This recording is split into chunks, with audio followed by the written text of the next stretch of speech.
Expires 1/2/26. Wouldn't it be great if life came with a remote control? You know, you could hit pause when you needed to, or hit rewind. Like that time you knocked down that wasp's nest. Uh-oh. Or that time you forgot to roll up your windows in the car wash. Fantastic. Yeah, a remote control would have come in handy then.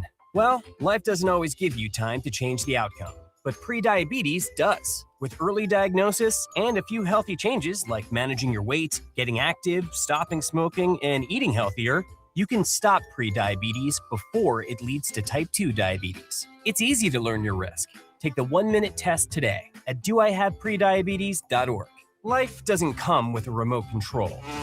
Yikes! So you're on your own with the wasps. You have the power to take control of prediabetes. Visit doihaveprediabetes.org today. That's doihaveprediabetes.org. Brought to you by the Ad Council and its prediabetes awareness partners. The voice of Sacramento sports is back. Hear Grant Napear every weekday beginning at 3 right here. KSAC 890 AM Olivehurst, K284CM 104.7 FM Sacramento. Hello, Sacramento. Sacktown. And welcome in. Grant Napear. How you been? You know this guy. It's your show. So happy to hear you on the airwaves. 2+ decades on the radio with you. Just the start of an incredible journey. Now he's back on Fox Sports 104.7 FM and 890 AM. 3 to 6 every day. Fox Sports Sacramento. The phone number? 916-779-0929. His name? Grant Napear.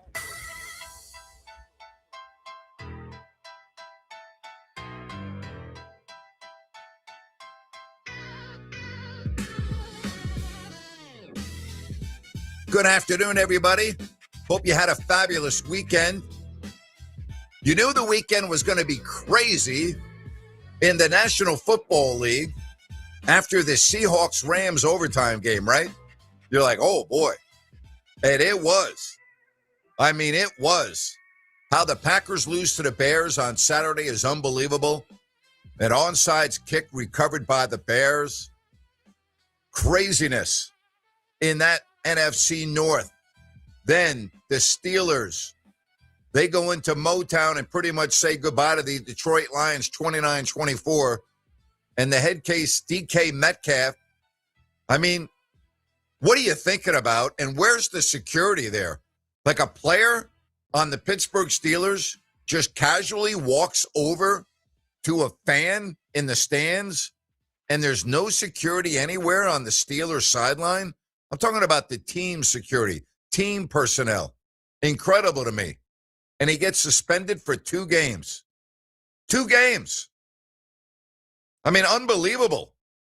And by the way, the Steelers have not clinched anything yet. Now, they probably will, although, you know, we're talking about a rivalry coming up. Pittsburgh is going to be at Cleveland this weekend. And Baltimore is at Green Bay.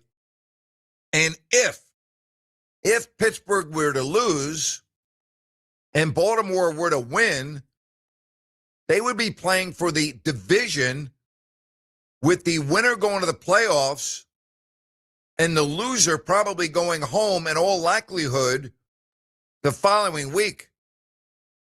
How stupid can you be? A 2-game suspension for Metcalf. Could you imagine if the Steelers lose at Cleveland? And by the way, I could see that happening. And that would be like the Super Bowl for the Cleveland Browns and their fans.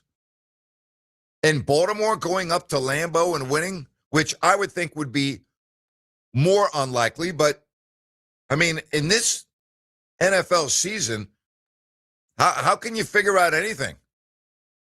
And then tonight you got the 49ers and the Colts. The Colts got major issues on their offensive line. I can't see the Colts scoring more than 1 touchdown in this game, if that. I really mean that. Both offensive tackles are out. You got Phillip Rivers, who's immobile, against a Robert Saleh defense. Like, I can't imagine the Colts scoring very much in this game. 10-4, 8-6, and it's amazing what the 49ers season has come down to. It really is. It's amazing. When you look at their schedule, they've got the Bears coming up this weekend, and we know the finale against the Seahawks. Seattle 12-3. If San Francisco wins tonight, they'll be 11-4. And they control their own destiny, which is hard to believe, for the number one seed, right, in the NFC. Think about that for a minute. Incredible. Really is. Incredible. So tonight, Monday Night Football, 49ers, Colts from Indianapolis. And if the Colts cannot run the ball, they have zero chance of winning this game. Is anybody yet talking about the Jacksonville Jaguars? Just curious. Seems like nobody wants to talk about them. They've won 6 in a row. They're 11-4. They go into Denver and win that game. The Broncos had been red hot. I mean, think about what Jacksonville's done here. Trevor Lawrence is playing great. Really good. 34-20 the final yesterday from the Mile High City. And then you look at Jacksonville. They're at Indy, and they're at home against Tennessee. And they should win both those games for what would be an incredible season. And you know what's crazy about the AFC right now? Unlike the NFC. Have you looked at the standings in the AFC? It's amazing to me. In the AFC, Denver's clinched, right? I'm talking AFC now. Denver's clinched. New England's clinched. No one else. Jacksonville 11-4, but guess what? Houston's 10-5. Pittsburgh hasn't clinched. Chargers, they're 11-4. Not yet. Buffalo 11-4. Not yet. It's coming down to the wire. Whereas, in the NFC, totally different.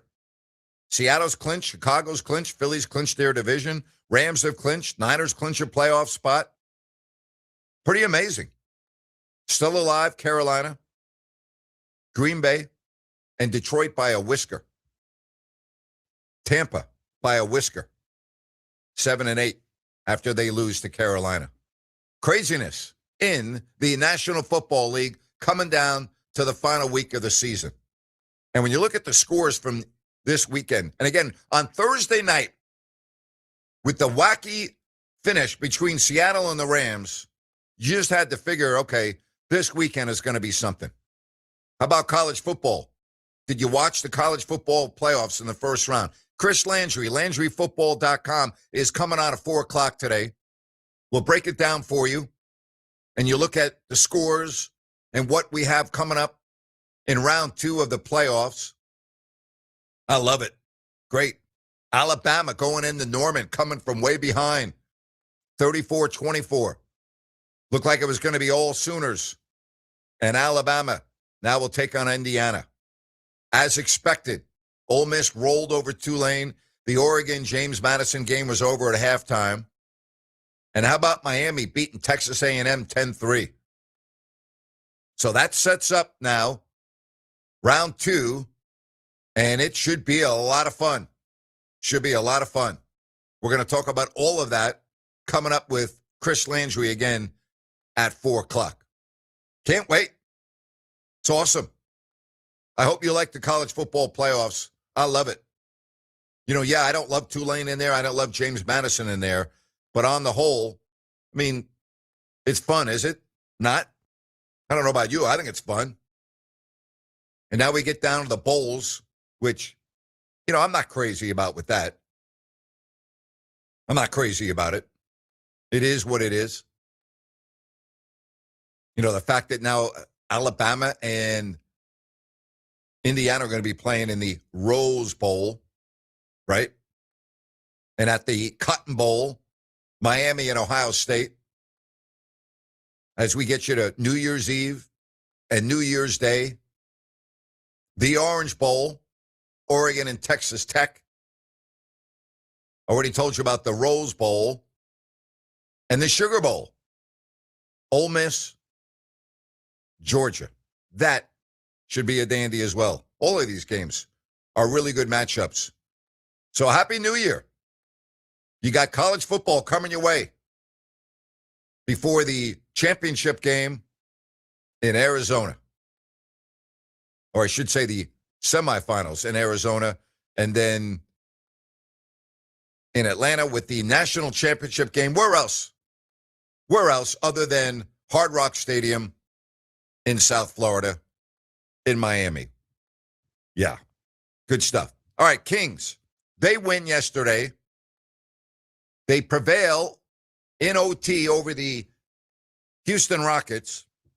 Next up, the Detroit Pistons, who come into Sacramento tomorrow. The Pistons, by the way, do play tonight. They are up in Portland taking on the Blazers, so the Kings will catch Detroit in the second of a back-to-back. And listen, I'm not going to rain on the Kings parade after an overtime win against the Houston Rockets where the crowd was really into it, and I was very happy for the fans. Very happy. I mean, it's been a season of just awful, awful basketball. And it was nice to see the fans get into it and be excited.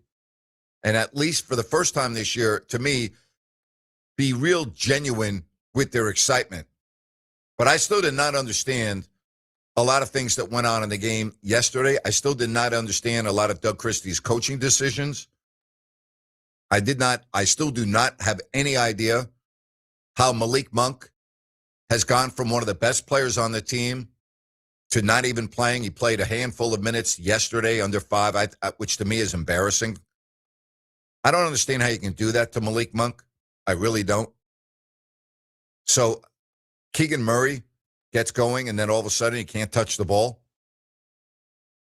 I mean, seriously, I don't understand it. Yeah, you win 125 to 124, but I'm a big picture guy. I've always been a big picture guy, and I will always be a big picture guy as opposed to a game-to-game guy, right? I mean, overtime, you can't predict overtime. But DeMar DeRozan once again plays 40 minutes. Murray, by the way, led everyone on the Kings with 47 minutes. Westbrook played 29. Schroeder had it going, so he played 32 minutes. Played very well in the fourth and overtime. Malik Monk, less than 5 minutes. Keon Ellis played 9 minutes. Nick Clifford played 27 minutes. Was 2 of 8 from the floor, 0 of 4 from downtown. And listen, I'm okay with him playing 27 minutes. And, you know, shooting doesn't always tell the whole story of a game. It's a stat that we always go to and we always talk about. And listen, I understand why we do that. But there were a lot of things that happened rotation-wise in the game that I did not understand. And for those that out there that think that the Kings are deliberately tanking, no, they're not. All right, if they were deliberately tanking, DeMar DeRozan would not be on the floor for 40 minutes, okay? I mean, I'm just telling you the way it is. So if I'm looking at the minutes right now, and I'm looking at Malik Monk, who barely cannot play, when I mean he can't play, he can't get on the floor, which is absolutely mind-boggling to me, and I'm sorry, there's nothing you're going to be able to say to me that's going to make sense to me as it relates to Malik Monk. Nothing. Nothing. So when Zach LaVine comes back soon, then what happens? Then what happens? How is Keon Ellis going to get on the floor? Malik Monk. How is Doug Christie going to coach the team because he loves his vets so much? Loves them. I mean, how many times do we talk about Westbrook playing 35 and 40 minutes? How many times do we talk about DeMar DeRozan playing 35 and 40 minutes? Right? How many times do we talk about Zach LaVine playing 35 minutes? All the time. And you telling me that Malik Monk, who is clearly one of your best players, there is no debate about that. All right, you can't come on the air and debate me that he's not one of the Kings' top players, because he is. And now all of a sudden you're making this out, and let's just call it the way it is. It based on the comments that I've listened to on the postgame show over the last couple of games, and we'll get to last night's comments in just a couple of moments here. Doug is making it very clear, without saying it, why Malik Monk is not playing. Because he talks about what the other players are doing, not what Malik Monk is not doing. And I think it's a travesty. Here's a guy in Malik Monk that has wanted to be in Sacramento, embraced being in Sacramento, bought a beautiful house in Granite Bay, has ingrained himself in the community, has been a total professional, both on the court and off the court, is very talented, gives something that the Sacramento Kings need, has had his roles changed annually to a starter, to a point guard, to a shooting guard, to a backup, to this, to that, okay? Is the only guy on the team that knows how to play with Domantas Sabonis. And now, all of a sudden, he can't get on the floor? Really? You're kidding me, right? You're kidding me.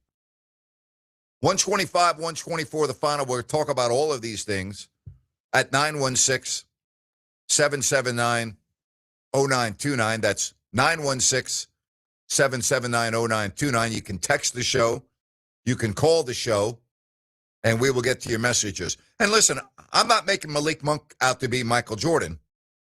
But I've watched the Kings play enough games, and I've watched Malik play enough games to understand that he is not the problem. And Jerry Reynolds on the postgame show with Rhino, which we do after each and every game, has also agreed. And this message is incorrect.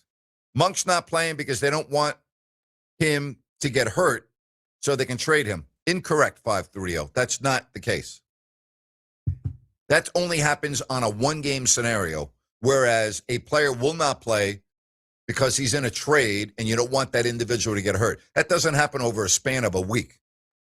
Okay, you don't not play an individual over the span of a week because you want to trade him. Because if that were the case, DeRozan wouldn't be playing. That's just the way it is. Grant, Kings fans always love the hustle and heart of the Kings players and will cheer for that. And that's the problem with the organization in a nutshell, is that things are so bad right now that we have gotten to a point where fans will settle just for something you should expect every night with the hustle and competitiveness. That's what you should get every night. And we have now here in this community, in this city, had to change over the decades, not just years. We've had to change what we will accept and not accept and how we will lower ourselves to a standard that we should get on a nightly basis. Seriously, that's where we're at right now as Kings fans. And it's sad. When you really break it down, it is sad. There's no other way to say it. It's sad that we have lowered ourselves to where you want hustle and heart, and you'll always cheer for that, because that is something that you should expect on a nightly basis. Here's something that you can expect when you use DAS Mechanical, because it's not an accident that they have so many 5-star reviews and they've won so many Best of the Best awards. Heating and air, DAS Mechanical is there for you. And did you know that most homeowners are changing their heating and air systems from gas to all electric? Bottom line, it's about getting more energy efficiency and saving a lot more money every month on your energy bills. Now, if your current heating and air system is 15 years old or older, you may want to consider this, because DAS Mechanical does a lot of work in this area. As a matter of fact, nearly all of DSA's work is gas to electric whole system changeouts. Nick Delancey and his team, experts. They also have 0% financing and 24/7 availability if you ever have a heating emergency. The award-winning Locally owned, family owned. I'm talking about DAS Mechanical. Go to dasmechanical.org. You can book everything online. That's D as in dog, A, S as in Sam, mechanical.org. Book everything online. Look at all of their 5-star reviews, their awards. dasmechanical.org. Your phone calls when we come back. Your text messages at 916-779-0929. The Grant Napear Show, Fox Sports, Sacramento.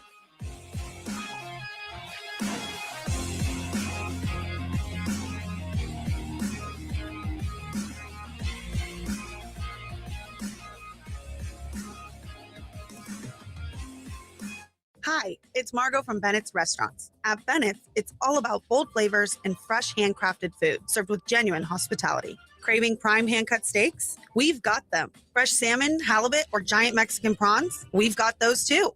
At Bennett's, we serve premium seafood and steaks in a relaxed setting. Whether you're joining us for a special night out or a casual bite, we'll treat you like family every time. Find us in Sacramento, Roseville, and Rockland. View our menus and make a reservation at bennettsrestaurants.com. Need new tires or brakes? See the experts at Expert Tires. Save big at Expert Tires and Brakes on Auburn Boulevard, Sacramento. Expert Tires and Brakes guarantees fast, guaranteed service at the best prices in the area. Check out their special offers on sets of Ford Bridgestone and Firestone tires. Need new brakes? Expert Tires and Brakes is the place to go. Expert Tires and Brakes, 5810 Auburn Boulevard. The best in tires and brakes. Tired of the same old routine? Need a place where the beer flows and the good times roll? Then head to Fieldhouse American Sports Pub, 1833 Fulton Avenue. Family owned and operated, so you know you'll feel right at home. Catch all your favorite games on 18 big screens while enjoying amazing food. And with 28 beers on tap, you're sure to find something you love. And don't miss everyday happy hour from 3 to 7 and again from 10 till close. Looking for more than just the game? Trivia Tuesday starts at 7 p.m. And there's Mario Kart and bingo nights for even more fun, too. There's always a blast happening at Fieldhouse. Whether you're looking for a place to watch the game, grab a bite with the family, or just unwind with friends, Fieldhouse is the place to be. Fieldhouse American Sports Pub, 1833 Fulton Avenue. Bring it to the house.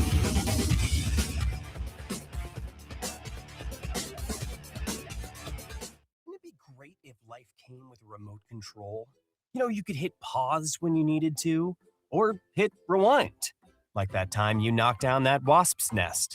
Uh-oh. Or that time you forgot to roll up your windows in the car wash.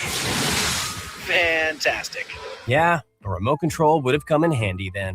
Well, life doesn't always give you time to change the outcome, but prediabetes does. With early diagnosis and a few healthy changes like managing your weight, getting active, stopping smoking, and eating healthier, you can stop prediabetes before it leads to type 2 diabetes. It's easy to learn your risk. Take the 1-minute test today at doihaveprediabetes.org. Life doesn't come with a remote control. Yikes! So you're on your own with the wasps. You have the power to take control of prediabetes. Visit doihaveprediabetes.org today. That's doihaveprediabetes.org. Brought to you by the Ad Council and its prediabetes awareness partners.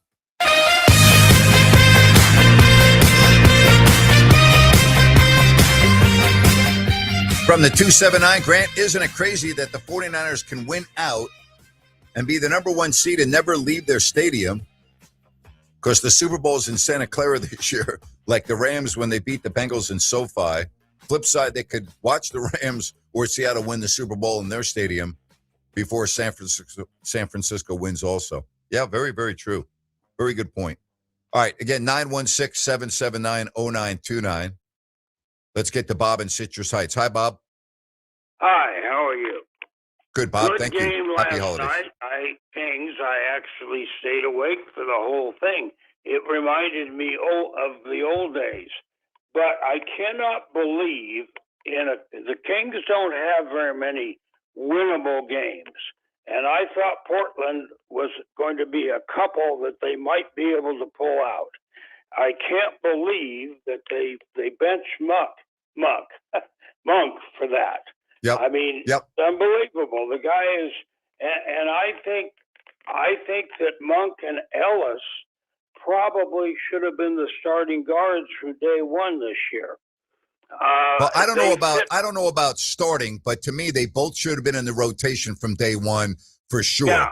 That's that. Well, I don't what even think like that's about debatable. them is the Kings like to fast break, and I don't think the highest paid guards on the team are very fast break oriented.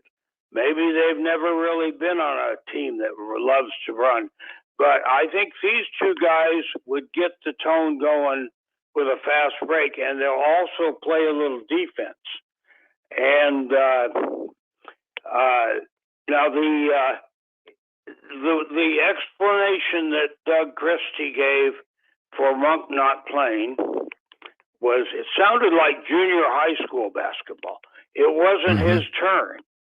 I mean, are you trying to win or are you trying to make everybody happy, which you can't if you don't, if the guys aren't playing. Now, I blame the GM, who I have not been impressed with. I blame him for this problem with the guards. Christie cannot play seven, or now with DeRozan playing guard the other day. He can't play 8 guards and keep any continuity in the game. It's bound to fail for somebody, and unfortunately, it's really failing for Carter, Malik I Monk, guess. Yeah, Devin Carter's in the G League, well and throw that first round deal away. Bob, thank you very much. Yeah, I'm very impressed with Max. Yeah, he looks very good. Yeah, he looks good. He's big. He's smart. I know those Stanford guys from personal experience. Stanford guys, I went to Stanford. Thank you, Bob. I know I sound like Barry Reynolds. No, don't laugh. I went there twice. I believe you. I believe you. I'm laughing at Jerry Reynolds' comment. Huh? I said I'm laughing at his Jerry Reynolds comment, not the fact that you went to Stanford. Well, but I went to Stanford not exactly in the normal way. I went to 2 football games over the years. One was when Plunkett was quarterbacking in '69, and I went there when Davis played him in around 2000. Awesome. Something like hey, listen, Bob, always good hearing from you. Happy holidays, my friend. Happy holidays. Yes. Okay. Thank you. Take care. Appreciate you very much, Bob. Thank you very much. A couple of messages on the text line. Grant, a team with a dismal record as the Kings have, and benching a player like Monk, who has been a productive player for their organization and was almost 6th man of the year a few seasons ago, makes no sense to me. Kings are a mess, and we won't attend games to watch the chaos. Tom. Meanwhile, Folsom Mike, who always checks in, who hates Devin Carter, says, do we really care if Monk isn't playing? Isn't this the play Carter argument? We know who he is, what he brings. Mike, I'm going to keep telling you this over and over and over again. No, you don't. Okay? No, you don't, Mike. You're wrong. You don't know enough about Devin Carter. All right? You don't know who he is. You're wrong. And he ended up by saying, we really don't know about a lot of the others. Keon, Neek, and Monk doesn't pass. Well, you certainly know a lot more about Keon Ellis than you do about Devin Carter. Keon's had a couple of years under his belt. You've already seen what he can do, so you do know about Keon. You're wrong there. Neek, you're right. He's a rookie. But you don't know about Devin Carter yet. You're wrong. Get off it, Mike, because you're wrong. All right? You're wrong. 916 779 0929. All right? You don't know about Devin Carter. You don't know about him yet. And if you think you do, well, you're saying the same thing about Davion Mitchell after basically less than a half a season of games under his belt? Did you say the same thing about Davion Mitchell when they got rid of him prematurely? Oh, we already know about him. We already know what we got in him. How's he doing? From the 209, be nice to seniors. I am nice to seniors. I love Bob. You don't think I'm nice to Bob? I mean, really? You didn't think I was nice to Bob? I'm a senior too, by the way. Boy, that's scary, but I am. What do you mean, be nice to seniors? I am nice to seniors. I try to be nice to everybody, even Mike, who is completely lost his marbles as it relates to thinking that he knows everything about Devin Carter. Come on. 916-779-0929. All right, so Ronald, you were at the game last night. You had a different perspective than I did. I'm not diminishing the excitement in the arena. I'm not diminishing the fact that they won a game, which has been few and far between this year, against a good team in the Houston Rockets. But there's still a lot of things going on that I just don't understand from a rotation and minutes perspective. And really a basketball IQ perspective, such as a guy's hot, and then all of a sudden he'll go minutes without touching a ball. Like, these things just don't add up to me. Yeah, it's a good point. It was a big win for the fans. Doug acknowledged that as well. Malik Monk probably got the biggest pop of the night before we got down the stretch when he finally came off the bench. It's the team going away, like you said, from things that are working. Keegan Murray had a great game going. Keegan Murray brought you back in the fourth quarter, and then he only touches the ball once in overtime. So if we're looking at the big picture, Grant, my biggest gripe, and if I'm going to nitpick, is as we move along in this youth movement, you have to give the youth some of those opportunities down the stretch to have their ball or have the ball in the hands to take the game-winning shot. And I thought DeMar, he was asked about down the stretch last night. He talked about, we've got a couple of guys, we've got our guys that are confident in that spot. And you see, those are the guys that do it. It's DeMar, it's Dennis, and it's Russ. Here's DeMar last night. Yeah, when he get down there, late game, when it's close, got the utmost confidence that we could put out a victory, with the experience, not just for myself, but a lot of other guys that love those big moments. We definitely, become extremely confident. So there are, again, I like the fact that they were competitive last night. I like the fact that once again, they found a way to come back in a game. They were down. This team is down by double digits almost every fourth quarter they play. They were down by 14 and the game looked over and they didn't stop playing and they got themselves back into it and got the game to overtime. And I look at that always as a positive. 916-779-0929. But again, I look at that as a positive. I mean, how could you not look at that as a positive? Think about the games they've played just in the last 3 games that they played. When you talk about the Blazers, and in Portland, the fact that they were down 15, or down 18, I should say, with 5 minutes left, down 15 with under 2 minutes left, and were able to get the game in the overtime. Same thing last night. Down 14. Incredible. Let's get to Lewis. Lewis, you're on with Grant Napear. Go ahead. Hey, Grant, how are you now? Always good to be with you. I'm with you. Not exactly sure what's going on with the rotation, except I kind of do feel like I know what's going on. I mean, Ellis, he's not playing. We're hoping to re-sign him. There's this part of me that says, man, maybe we're trying to depress his value. Got it. There's that part. Keegan Murray, I just wish the other players on the team would look for him to be able to score. And then I also wish that he maybe would be a little more aggressive and a little less of that team guy. Yeah, there's a little bit of truth to both of those things, to be honest with you. I think both of those things are true at times. I don't think they look for him enough. I thought last night was a perfect example of that. But he plays in a position where he can't really throw himself the basketball. So there's that part too. But when he does get it, I would love for him to go ahead and lift up, to go ahead, take a second or two. It's just been something I've always felt about him. Maybe I wish he was a little more aggressive. But with that being said, the other players, it's just odd to me that you can have a guy who's so hot, who, like, I was watching, the stat.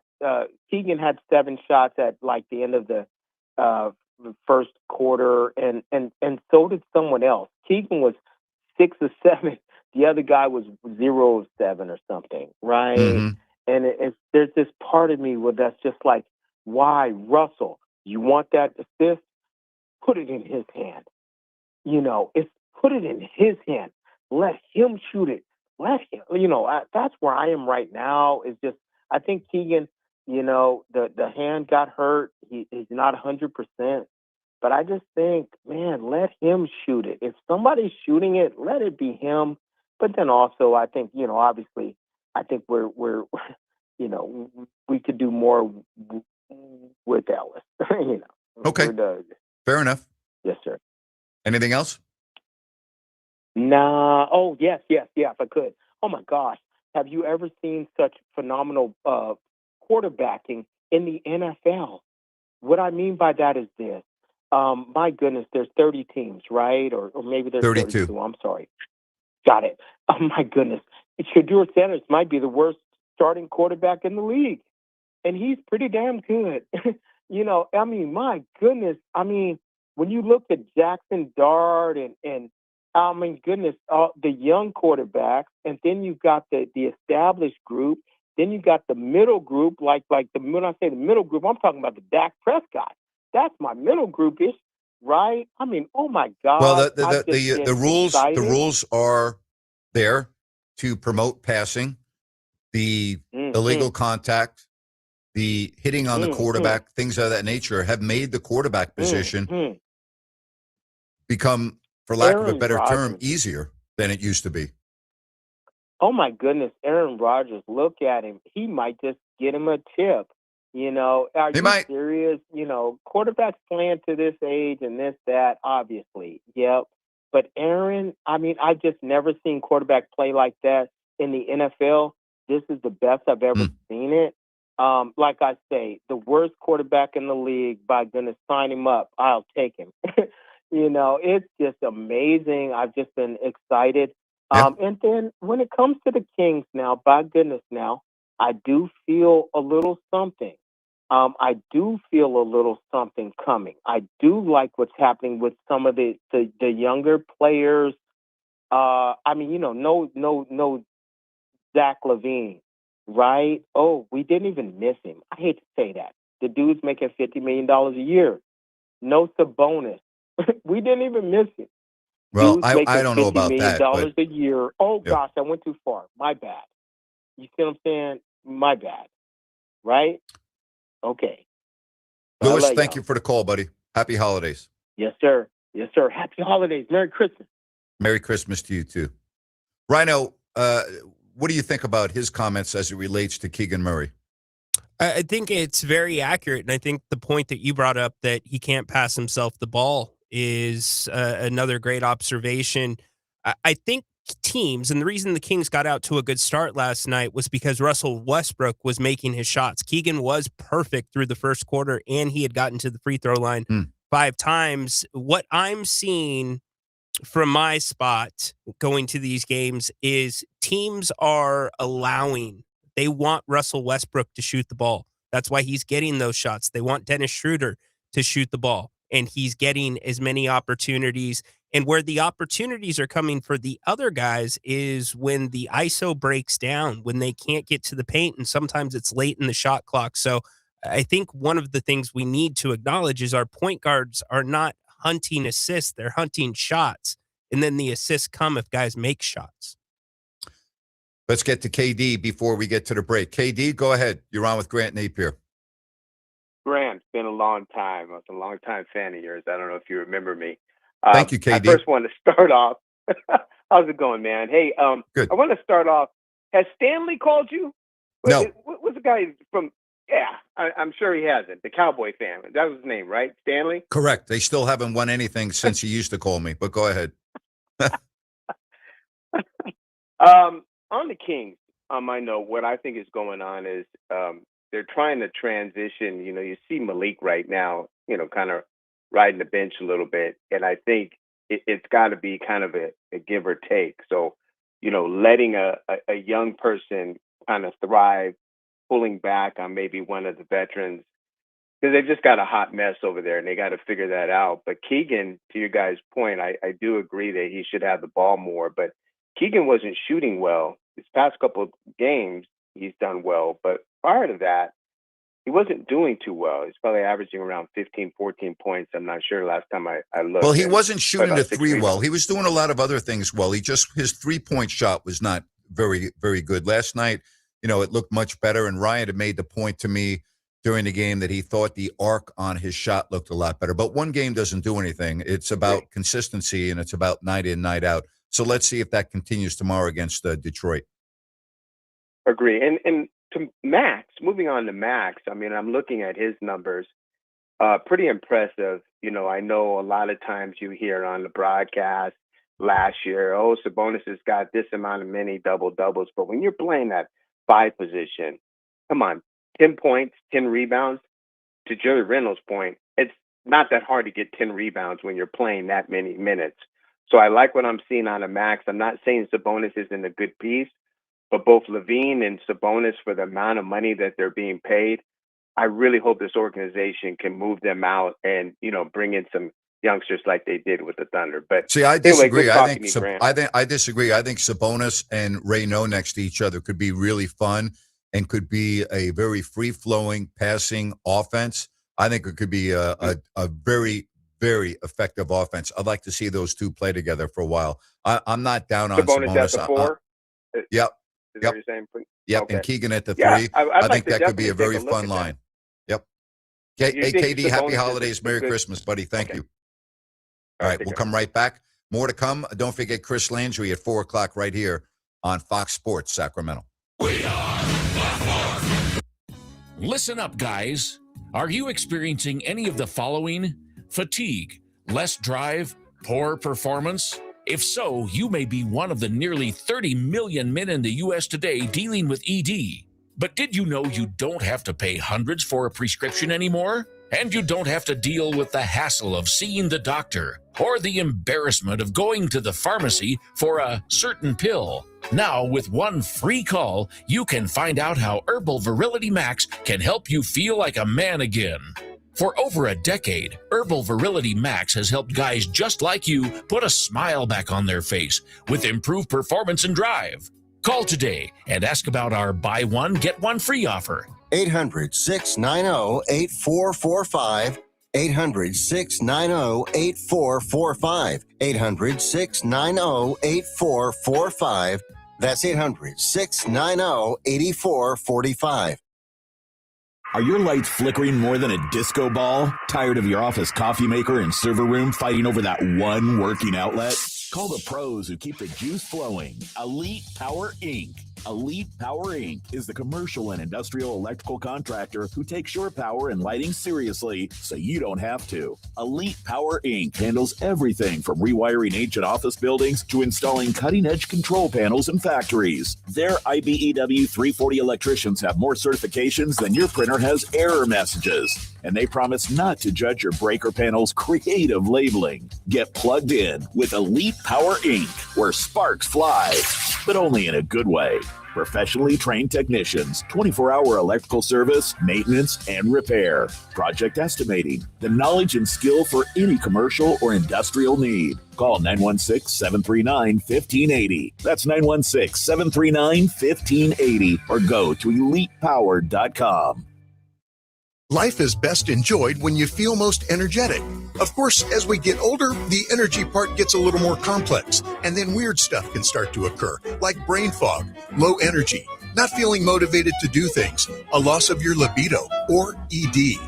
If you've experienced any or all of these things, it could be something as simple as your testosterone levels, and that can be safely treated.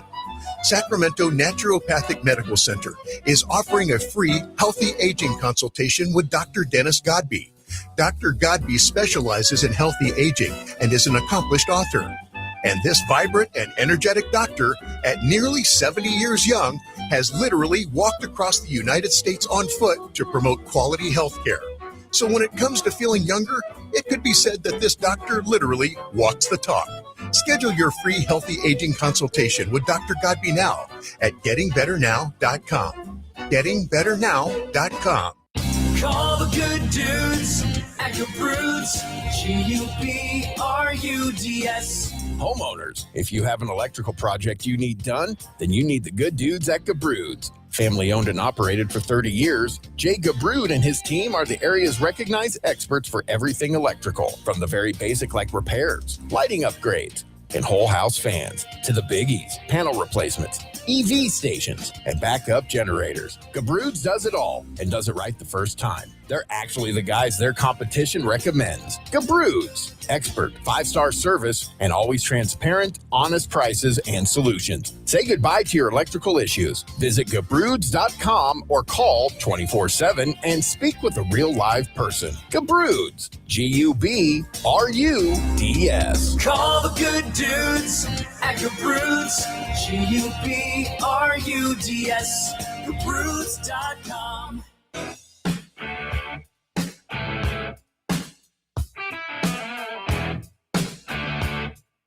Don't forget Chris Landry, LandryFootball.com.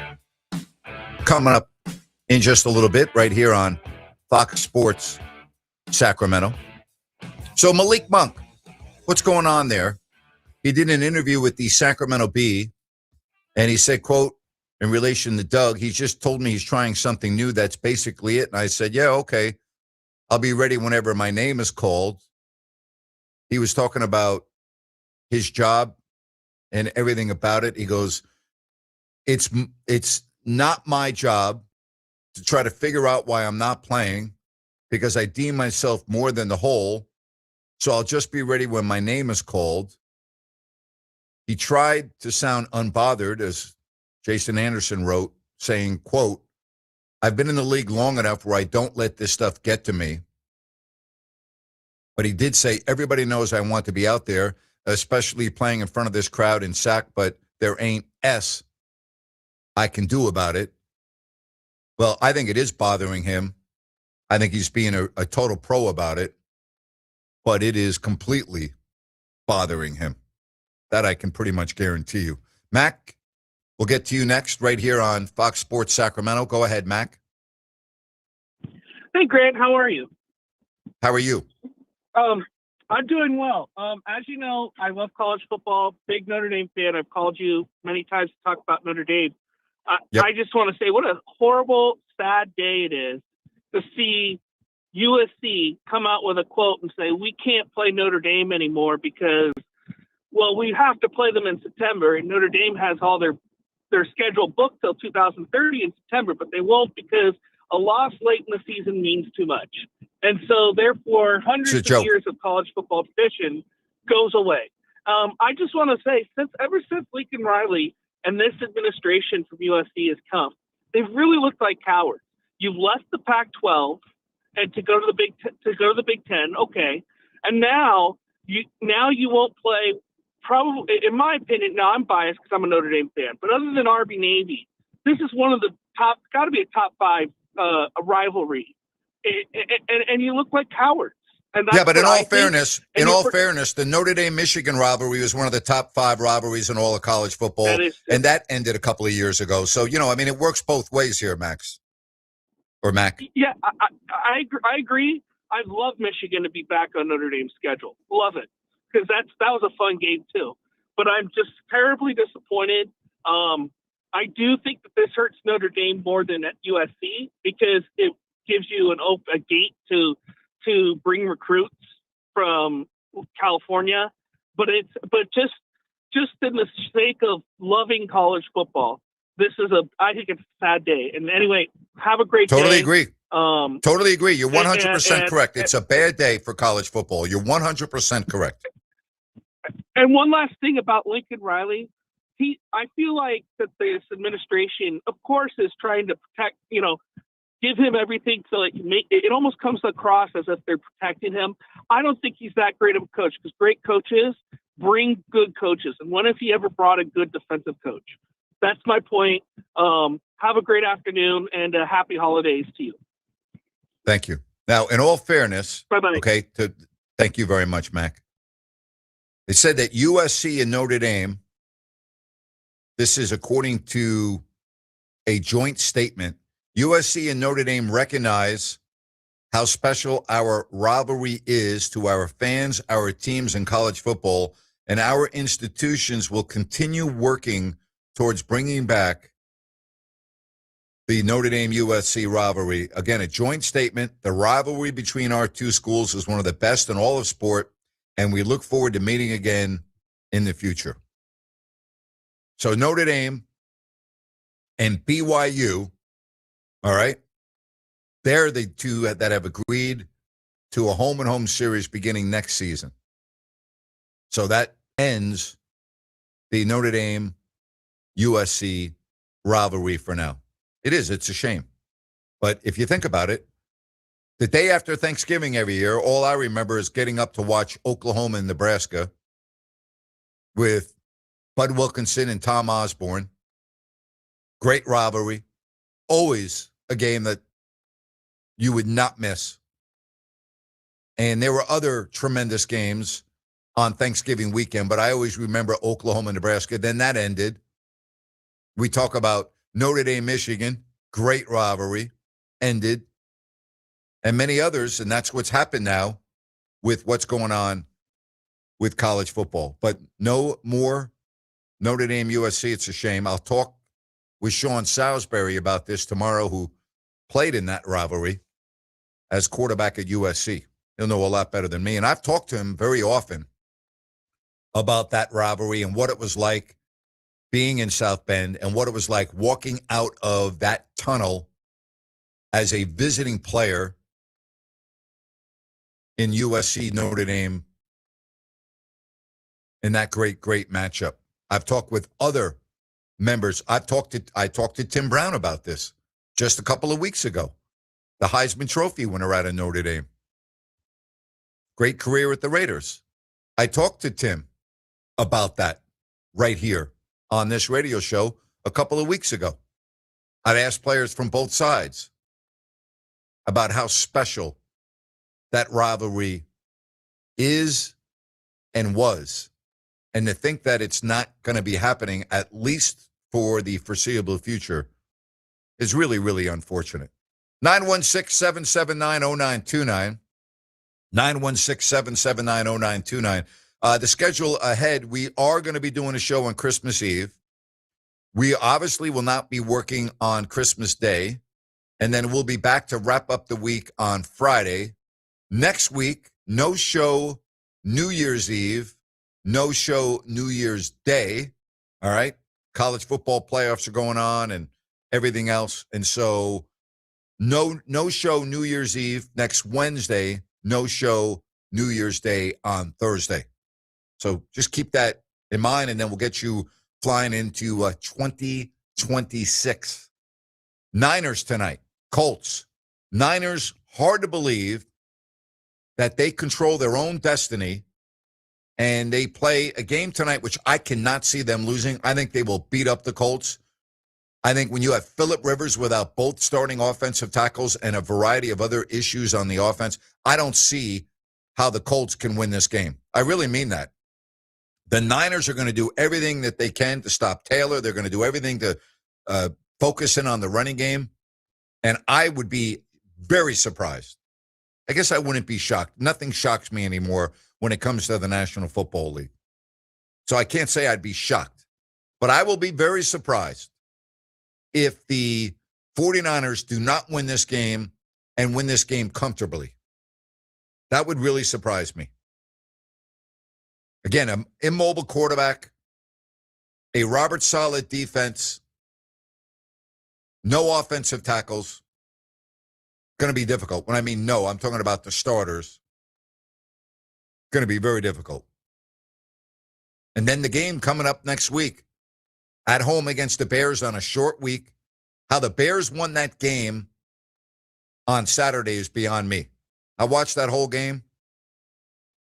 The Packers did everything except for win that game. They did everything. And yet they can't recover an onside kick. And the Bears get lucky. And then they execute for the game-winning touchdown. Good for them. It's quite a scene in the Windy City. Quite a scene. The big news today in the NFL, unfortunately, is off the field as it pertains to DK Metcalf, who has been suspended for the final 2 games of the regular season. Moron. He's been suspended for, quote, unquote, conduct detrimental to the NFL for initiating a physical confrontation with a fan. Moron. Seriously, just an absolute moron.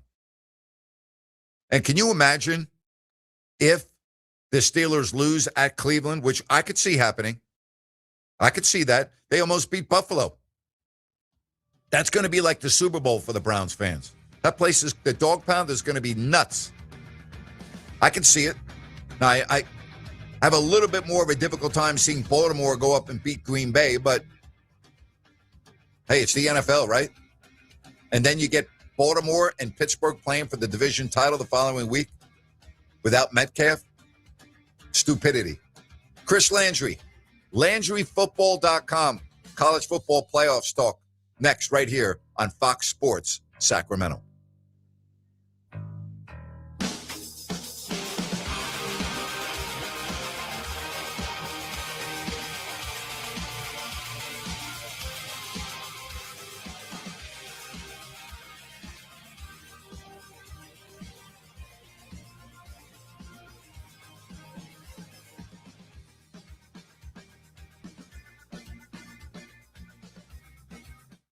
Cameron, I just think we need to, see other people. Are you trading me in?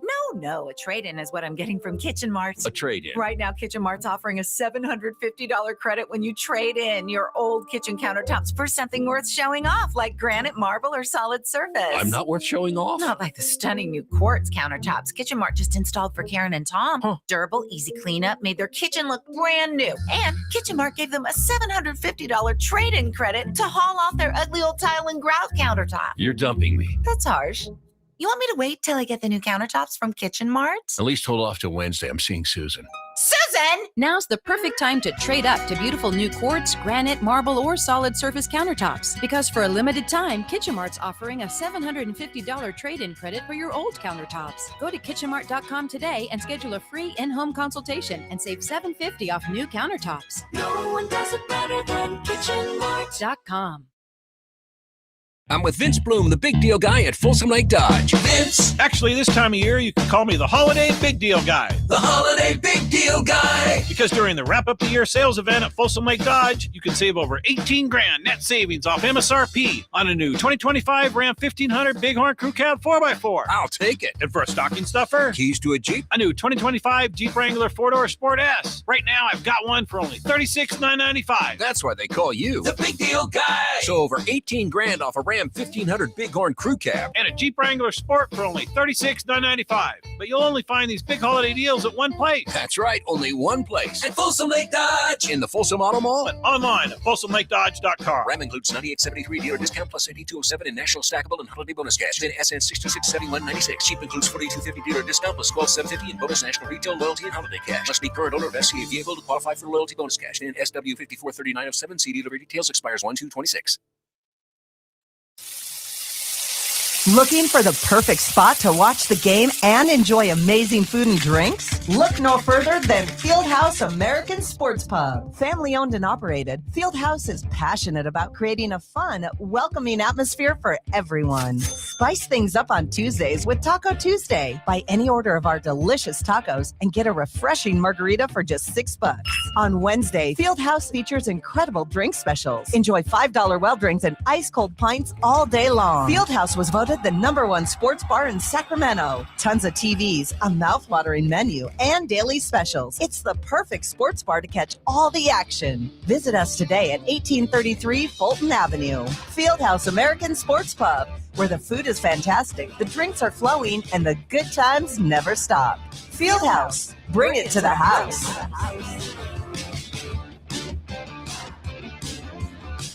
The holidays can be a time of increased stress for those struggling with opioid or stimulant use disorder. Complex family dynamics, financial strain, and cultural expectations can weigh heavily and become a tipping point for those battling the physical and mental effects of addiction. But the holidays can also be a time for pause, reflection, opportunity, and new beginnings. They're a chance to take stock of what we have and are thankful for, to remember what's most important to us, and to consider what we can change. The holidays are a time of hope. So this holiday season, choose treatment and recovery. Embrace the support and company of family and friends, and create special moments. Get started by finding a proven opioid or stimulant addiction treatment provider near you at choosechangeca.org. Find a proven treatment option that's right for you. Recover you at choosechangeca.org. That's choosechangeca.org.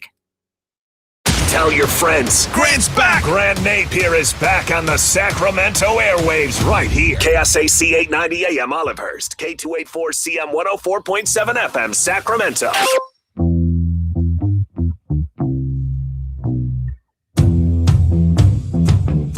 Each and every week, we talk college and the NFL with Chris Landry on Thursdays, but due to the fact that, Thursday is Christmas, we're moving Chris to today. Chris Landry, LandryFootball.com. And by the way, if you're still searching for that perfect holiday gift for somebody in your life that loves football, LandryFootball.com right now has a big-time special of 50% off. It has you covered from top to bottom, everything you can think of with college and the NFL. Chris Landry does a phenomenal job at that. And don't forget about his YouTube channel. It's awesome. They put out tons of content. Chris, happy holidays. How are you, sir? Happy holidays to you, and I'm doing great. Good to be with you. Well, yeah. We kind of thought that two of the games would not be very competitive, and we were right. Those were the games involving Tulane and James Madison.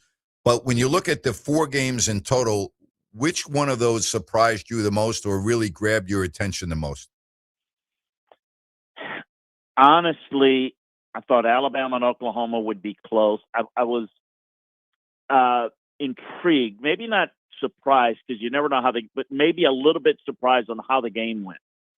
The resiliency of Alabama, but how Oklahoma dominated that game early and looked like they were going to just take Alabama apart, and Alabama's resiliency coming back. And they did that against Georgia last year as well.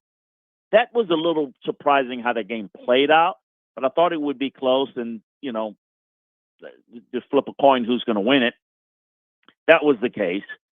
I thought Miami and A&M would be a good defensive game. I thought there'd be a few more points, but maybe the degree of lack of points may be a little bit surprising. I thought that might have been like a 21-17 or 17-14 type of game. But, I'm not surprised that Miami went in and was able to beat A&M, although I thought that would be difficult in a close game. The others, and then you mentioned the 2 games that were blowouts, was expected. Oregon did not play well with the lead and kind of just took their foot off the gas, and that you can create some bad habits doing that. But honestly, this went pretty much like I expected. Did you see any changes that were real apparent to you with Ole Miss due to the changes in their coaching staff for the playoffs? No, because the same guy calling the plays all year did it again on the offensive side, Charlie Weiss Jr. And, the fact that they allowed, even the guys that are coming over with Lane to LSU, they allowed them to go back to Ole Miss to coach his team. I for all the negativity surrounding the move and this and that, I think that's unfortunately for the awful college calendar. I think the the benevolent way of just working, with competitors, but to give that team the best chance to win in a very difficult situation. I can understand Ole Miss not wanting to let Lane coach through the playoffs, but allowing the assistants to do it certainly aided them. I think Pete did a good job with the defense because right now, Pete Golding is still the defensive coordinator. I mean, that's his main job right now, in addition to being a head coach. And Charlie in the offensive staff is handling that because most of the defensive staff is likely staying, the offensive staff mostly going. So I did not see it change. In fact, they were just as dominant as they were the last time they played Tulane earlier this year. But we knew that. We thought that. I did not expect changes. I thought it would be the same. I thought it would be impressive. I thought they would make a statement. I thought they would rally together. I knew that it wasn't going to be this distraction. Now the question is, can they go ahead and get it done against a much tougher opponent that's had some rest time and extra preparation time? A team that they played very well and in their eyes thought they had Georgia and let them off the hook. Can they get it done? Which is obviously going to be a completely different game. And I think a pretty decent upset if they're able to beat Georgia in the Sugar Bowl. We talked a lot last week about Kalen DeBoer, the Michigan rumors, what would happen if they lost, what would have happened if they didn't even make the college football playoffs. The domino effect of DeBoer winning against Oklahoma, setting up a game on New Year's Day against Indiana. How does that change things, if at all? Well, we may never know because first of all, I can tell you this, that the Alabama administration, athletic director Greg Byrne, they were not going to fire Kalen DeBoer in any way, shape, or form, regardless, even if they had not made the playoffs. Now, the fan base may have fired him, but they don't get the vote.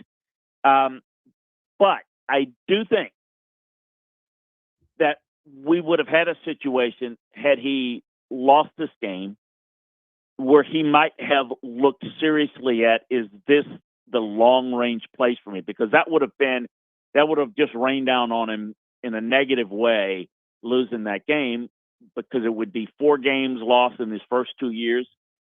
And he would have had to think about it, not running away from Alabama, but you don't get Michigan jobs opening up every day. And I know it's been a year for big time programs opening up, but that's one that you'd have to look at, I would think. But I don't know that he would have left. I really don't. But I think he would have been offered the job. Now Michigan pretty much has to move, I think away, although, maybe if they can't get it hired and they lose this week, maybe they go back to him. But I think this more cements him because I don't think Kalen wants to leave this team or leave this program. But I think that the difference could have been that maybe he would have elected to leave. We'll never know, but we'll see if Michigan can get their coach done this week. Or, is that still a possibility to open up the door to talk to Kalen at the end of this week if they lose to Indiana? Chris Landry, LandryFootball.com. It was announced today that at least for the foreseeable future, the Notre Dame-USC rivalry has been halted. Your thoughts?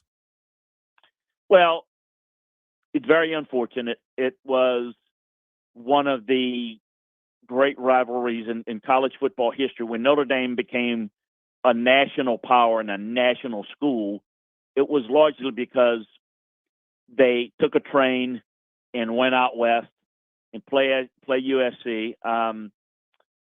They had obviously one of the great coaches that coached at Yale, went in and built USC into a program in the 30s, and that was just, it was great. It's where it started, and then it just stayed for years and years and years.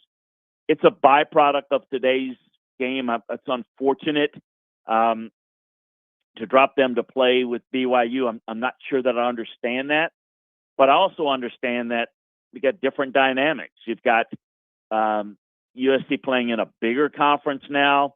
nothing has changed. Nothing has stayed the way it always was. We've got some rivalries, the key ones in the Big Ten, Michigan, Ohio State. And we've got the ones in the SEC, but even some of them have kind of gone by the wayside that maybe were really important to the people involved. It's just a byproduct of the world. I used to think Oklahoma, Nebraska was one of great games, and that has been lost for years now.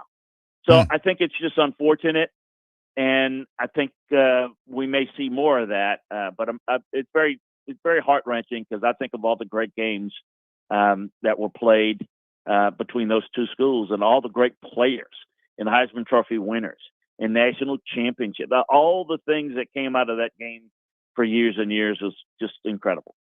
All right, NFL, I look at coaching. How does that impact the quarterback position? I mean, if I look at what Ben Johnson has done for Caleb Williams, it's apparent. Liam Cohn and what he's done for Trevor Lawrence. Lawrence is just really in a groove right now. When you look at him on film and you have followed his career from college into the NFL, up and down, but right now playing as well as he ever has, correct? No question about it. A couple of reasons for it. I think that his growth was affected, the lack thereof, drafted by Urban Meyer. That was kind of a disaster from a coaching standpoint and what they were trying to do. And so he went through a lot of coaches initially, guys coaching him. He's got someone that has got a lot of experience in the league, done a really good job working and developing quarterbacks, but look at the talent they have amassed around them. We talk about this all the time, but it's the ability to develop players' skill sets, their understanding of their position, particularly the quarterback position, but also to put people around them, the protection schemes up front, the playmakers that you can get the ball to, that can make plays for you, and defensively to allow you to stay in games, to not play from behind all the time. That has worked very, very well in both cases that you mentioned. Ben has done a great job. Liam has done a great job. Coaching does matter. Players matter more, but I've seen a lot of good players be in bad situations that never strive and never develop because not enough is coalesced around them and not enough development takes place. And the lack of consistency in an organization can ruin a lot of good players. And that's why we see some of these people end up being really good down the road, is because they didn't really have a chance to be very successful in the early stages of their career. Caleb Williams in general, what do you see as his biggest improvement this year? Decision-making, seeing the field, because he's got the playmaking ability. I mean, he's not Patrick Mahomes, but boy, he does some things that are Patrick Mahomes-ish. He's the closest thing physically to the improvisational type throws, the closest to what Mahomes does. I think Josh Allen is on a different level, but a little bit different, but he does some of that as well. It's just the fact that he knows what not to do. I think that always trying to make that play, it may be exciting, it may get on the highlights, but it's often not the prudent decision. Sometimes the best decision is to throw it away and live for another play. And I see him doing that more, not forcing it, creating the turnover, because, again, the team is good enough around you. You don't have to play hero ball. So seeing the field better, making more prudent decisions of protecting the football, not playing that hero ball. That's where he's really improved a lot. I think his technique is fine, but his understanding of what defenses are doing to him and why I see him looking off defenders a little bit better. All of that is a byproduct of not just coaching, but him working really hard and developing over time. Isn't it amazing, about the season? And we always talk about just keep playing, that here we are with 3 games left, including tonight's game for the 49ers, and they control their own destiny for the number 1 seed in the conference. They do. And how quiet it is, because when you talk about the best teams in the NFC, people usually mention somebody else other than the Niners. And that may prove to be true. But when you look at consistency and you talk about coaching and you talk about maximizing, this is not the same team that, when healthy, were loaded on the defensive line and on the defense as a whole, and had they've not been that type of team, yet they still find a way to stay in games, in some cases win games. And you're right. When it's all is said and done, I think that, putting themselves in a position to where they're going to be a tough out in the playoffs. And I don't know that they're, quite frankly, good enough to beat the best teams, successively week in and week out in the playoffs. But you know what? They're not going to be easy to beat. And if you beat yourself, they will take advantage of it, probably as good as anybody. So what I take out of it is just how well coached, how consistent, and how even-keeled that they are. That sometimes means just a great regular season team because you can navigate through the ups and downs. The playoffs are a little different. But again, you face a team that's maybe a younger team that makes mistakes. I think the Niners are going to be the steady veteran team that's just going to go about their business.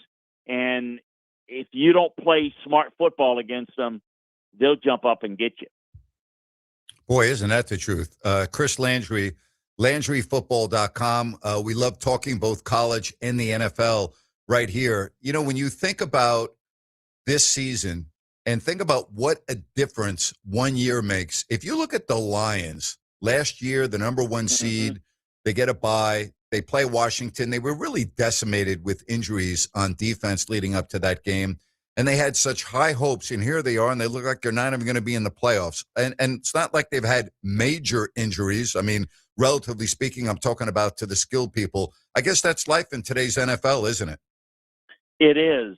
And it's why, you go back 2 years ago, and they're playing the aforementioned Niners, and they look like the better team, and they made some, I think, crucial mistakes, decision-making. It maybe cost them that game. And then last year they had the injury to Hutchinson, and I thought that changed their defense, and they had to win it all on offense and couldn't do it. Now it's maybe not even make the playoffs. It's a short trip from the penthouse to the outhouse. It's the byproduct, too, of other things, like just look in their division. So they lost to Pittsburgh, a Pittsburgh team that's still a pro team that goes out, plays hard. That's a team that's gotten better, even though they're not good enough to make a deep run. Pittsburgh's another team that just get better under Mike Tomlin. They never give up. Detroit is in a division that's gotten better. We just mentioned Chicago. Green Bay is, certainly now dealing with injuries, that pivotal injuries, but good teams. So I think the division's getting tougher, and you look at the teams that they played, that they were so much better than. I'm speaking of Detroit now. They've got some teams that have closed the gap, not just in the division, but in the conference. And I think that's exactly what's happened. So, look, they still got a really good team going forward. They've got to build around it. And quite frankly, we can throw Kansas City in that same group. Now, that's a team that's, you just plug them into the AFC Championship game every year. Now they're not going to make the playoffs. It's just a little bit that can knock you off, and then you can go from a real contender to out of the playoffs very, very quickly. It is amazing how it happens, but it happens all the time. And look at Washington, how they made that up, sir. And then this year it's back down. It happens quite a bit, and it's why you got to maximize it when you've got it there. And also, by the way, we give a lot of props, rightly so, to people that win it all. But we don't give enough props to the people that are consistently good, that they always good product. I mean, their floor is always high. The Pittsburgh, you mentioned San Francisco. Those teams that consistently are there. Kansas City's been that way for a while since Mahomes and Andy Reid's been there. I think those teams don't get enough respect. You always have to win it. But I think there's something to having been in this league for a long time and around it. It is tough to consistently win because of just what we mentioned. Yep. It's easy to get knocked out when you can always stay up there. That's the sign of coaching.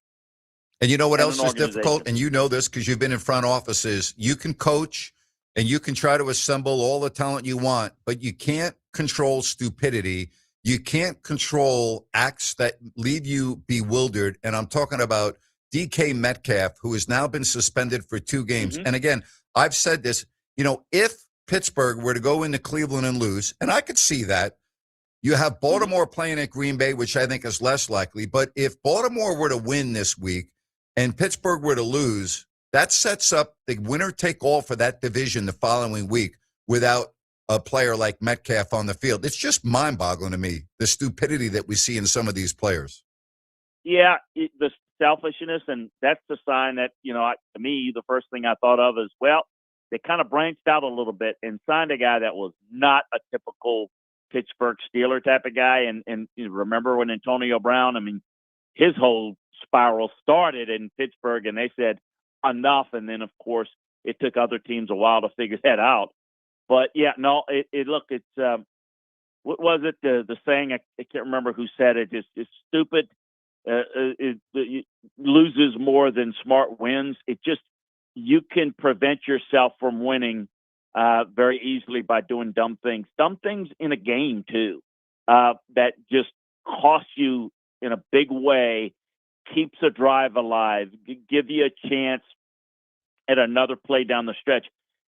It's just, you will make a mistake if you don't watch it. That's going to cost and end it for everybody. And you've got to be cognizant that it's not about you. It's not about getting back that somebody disrespected me on the field. Just line up and play and beat them the next time, because what's important is not you getting back at him, but by you helping your team get to that next step. So, yeah, it's a game where you need to be filled with selfless people, but we are living in a society, in a world where it is a look at me and in a selfish approach. And that's why we spend so much time in evaluating guys is who really are the ones that you can trust and who you can't. Well said. Chris, Merry Christmas. Appreciate you. And we'll move you to next Monday as well to preview the next round of college football playoffs. I look forward to that. Have a great week, my friend. You do the same. Thanks a bunch. Merry Christmas, everybody. Merry Christmas. Thank you. That's Chris Landry, LandryFootball.com. Really good stuff each and every week. Hey, I want to talk to you about Village Financial Group, talking about really good stuff. This is a business that's been doing this for now 25 years. And their broker owner, Spencer Grimmenstein, who I've known since he began his business back in 2000. And when it comes to real estate, you're looking for experience. You're looking for somebody that is a specialist that can do it all. Well, that's Spence. And whether it's a home equity line of credit, if you're buying a home, selling a home, Spence is a specialist when it comes to financing. He is very creative, and he has access to private money. Call or text Spence at 916-805-4868. That's 916-805-4868. Ask about the investor special as well. And if you go online to their website, bfgloans.com, you'll find over 9,000 properties available for purchase. It makes sense to call Spence at 916-805-4868. Village Financial Group, looking out for your best interest. We got some calls, including a trip down to Orange County when we come back right here on Fox Sports Sacramento.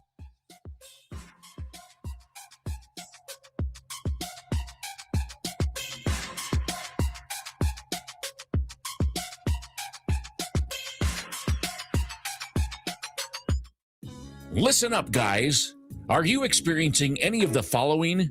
Fatigue, less drive, poor performance? If so, you may be one of the nearly 30 million men in the U.S. today dealing with ED. But did you know you don't have to pay hundreds for a prescription anymore? And you don't have to deal with the hassle of seeing the doctor or the embarrassment of going to the pharmacy for a certain pill. Now, with one free call, you can find out how Herbal Virility Max can help you feel like a man again.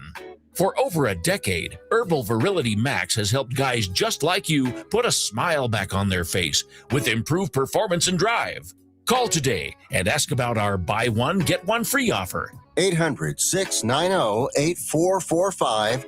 800-690-8445. 800-690-8445.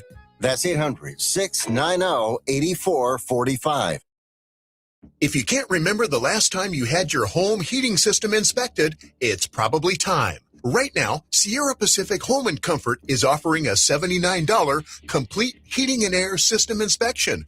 We'll check your entire system, clean it up, and make sure it's running perfectly. Call or visit us online today and schedule your $79 winter system inspection at SierraPacificHome.com. Sierra Pacific Solar Heating and Air. The guys in the big red trucks. Brad Gazan, on Atlanta United, we know everyone has a ritual, a habit we never skip, to clear our minds and elevate our performance. But what do you do to keep your head in the game? Because being your best isn't just about taking care of your body. It's about taking care of your mind and mental health. Discover the resources you need to keep your mind focused and your mental health a priority. Find resources at georgia.loveyourmindtoday.org. Brought to you by the Huntsman Mental Health Institute, the Arthur M. Blank Family Foundation, and the Ad Council.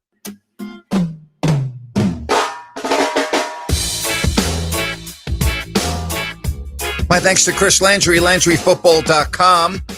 Phone calls right now, 916-779-0929. We get down to Orange County, say hello to Iman. Happy holidays. How are you, buddy? Hey, Merry Christmas, Grant. Happy holidays. Merry Christmas Thanks for to taking you. my call. Pleasure. I wanted to ask you about the Kings specifically. Last night they beat the Rockets, big time win. How much of their losing this year is a lack of effort? And I guess my specific question is, if consistently they can be motivated like that, and I know the roster has just got too many guys who need the ball, but if there is a consistency with that kind of maximum effort, just hypothetically speaking, like how many wins? And as fans, obviously we want to see more wins, but would you, if you put your coaching hat on, would you assume would be possible with the roster they have if they just kind of play with maximum effort? Absolute max. Absolute max. The absolute max, 25. The max. The absolute max would be 25, in my opinion. And they're not very good. They only have 7 wins. It's not like you have a ton of games left. There are going to be trades in all likelihood. There's going to be a disruption of the roster in all likelihood. And for, that reason, I think 25 would be max. I'm thinking low 20s is probably more realistic. And I don't look at last night's game changing my opinion on anything with this team. It's the NBA. You're going to beat good teams that you shouldn't beat. You're going to lose to teams that maybe you should beat. I mean, that's just 82 games. So, I mean, nothing really has changed my opinion on this team because they beat the Rockets last night. It's just because on paper, and I know these guys in the media were grilling the team, but before the season started, it's just on paper. Well, everyone's been grilling the team. Yeah. I mean, because I wonder how much of that plays into the psyche of the team where people are counting them out before the season starts. And I mean, meaning, I know DeRozan's older, but it's just with the talented roster that they have, and I know Westbrook's old, but just with the names on paper, it just seems like they would figure it out. But I mean, it's just disappointing, like with all this talent that they're playing into the expectations of the team. Well, I asked Jerry Reynolds this last week, and I thought he was spot on about this. I asked him if this was the worst Kings team that he's ever seen since moving here in 1985. And his answer was, for the amount of talent on the team, yes, this is the worst team. And I would agree with that. Listen, you know me. I started covering the team in 87. I started doing the games in 1988. And I don't recall a worse team than this team in terms of how many games they play where they're not even within 10 points when the final horn sounds. I don't ever recall a team this bad in Sacramento. I remember I called a few weeks ago and I asked you the same question, if this is the worst team ever, and you said the Dick Motta years, that team was probably worse. So you would rank them worse than that particular team now?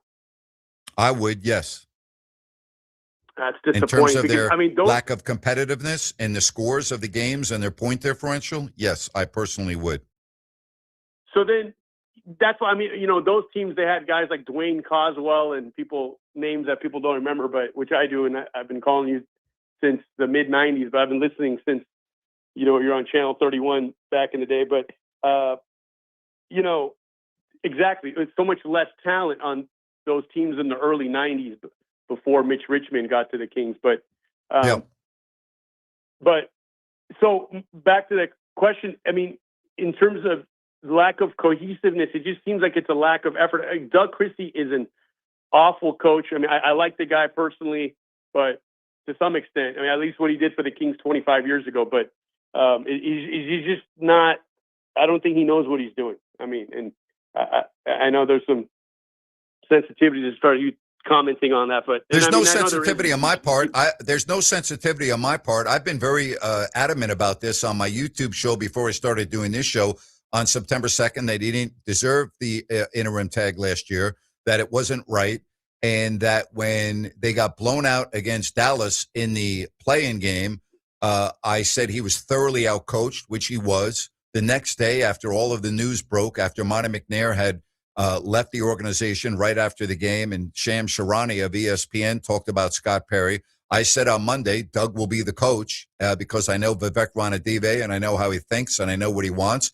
And I said this will never work because you cannot have an organization that's cohesive with a new general manager coming in that doesn't get a chance to hire their own coach. I said it would be a disaster. I said that Doug would not get an interview with any other job in the NBA to be a coach, and that's accurate. I think we all know that. So, no, it's not sensitive for me. I call it the way it is. I leave the sensitivity on the back burner. I've always been opinionated. You know me. You've listened to me for years. I'm always going to tell you how I feel, and I've been very consistent about this from day one.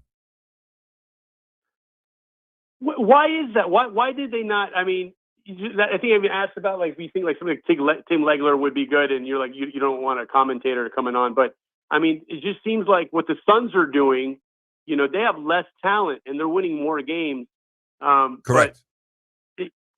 So with the different coach, obviously we speak in the hypotheticals as fans, is just because we want to see different circumstance. But I had asked about this before. What's the probability that the Kings can pick up a kid like Ball from the Hornets?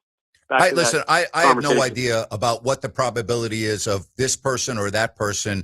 What I would say is I think there's going to be significant change to this roster this year, and we'll just have to wait and see. Always good hearing from you, man. I appreciate you, and thank you, Grant. Merry Christmas. Merry Christmas, brother. Yep. Take care. Bye-bye. All right. We are going to pass out the phone numbers again at 916-779-0929. We say hello to, is it Umer? Umer, what's going on? Am I pronouncing your name correct? That's right, Grant. How are you? Happy holidays. Merry Christmas. How are you doing? Good. Merry Christmas to you, too. Thank you. Grant, I just wanted to, I'm calling, got off of work here a little early. I said, let me call in for the first time on your show. Congratulations again on that. Of course, Grant, something I wanted to run by you as well as Ryan for a little while now, and I think it seems fitting after what we saw at that Kings Arena last night. I think there were so many people tweeting about it afterwards that this Kings fan base is special, something that obviously many of us have known for a while. I actually wrote an article about it previously during the Beam Team years, talking about what makes the Kings fan base so special, the fight to keep them in Sacramento. And then I also made an argument in that article that, look, our sports teams have to be considered almost like community institutions, that this is not just any ordinary business, but particularly in this day and age where you have, so much polarization, so much declining community capital, right? Social capital, as they say, that our sports teams, particularly a place like Sacramento, are one of the few community institutions where you have people coming together for something of a common cause, something of a shared joy, purpose, right? And so they have to be treated differently. And the argument, and something I wanted to pose to you guys, is that, you would think about the Green Bay Packers, right? That they have a public ownership type component going back for many, many years. Is there not an argument to be made that for certain sports teams, particularly small market teams like the Sacramento Kings, that we need to have something like a public ownership stake, public ownership input? Yeah, that would be great, but it's not realistic, and it's not going to happen. You're dealing with a hypothetical. It would be the same case in Buffalo. It would be great to have that in Buffalo, but the reality is that's never going to happen, and it's never going to happen in Sacramento. So, yes, on paper and in a world of fantasy, yes, but that's never going to happen here, and it's never going to happen anywhere else in professional sports. No, I hear you, Grant. I think, I was doing a little bit of research into it, that the current NBA ownership rules, et cetera. At the very least, what I'm thinking is you got to have some type of a community advisory panel. And the only reason why we're bringing it up, Grant, is because we've seen what the ownership has done for the fan base and for the Kings thus far. Well, good luck. Good luck getting that done. Good luck getting that done with Vivek Ranadive. No, listen, Boomer. Good luck. Good luck with that. You contact Vivek Ranadive and tell him you want to have a public advisory board, blah, blah, blah, and see how that's received.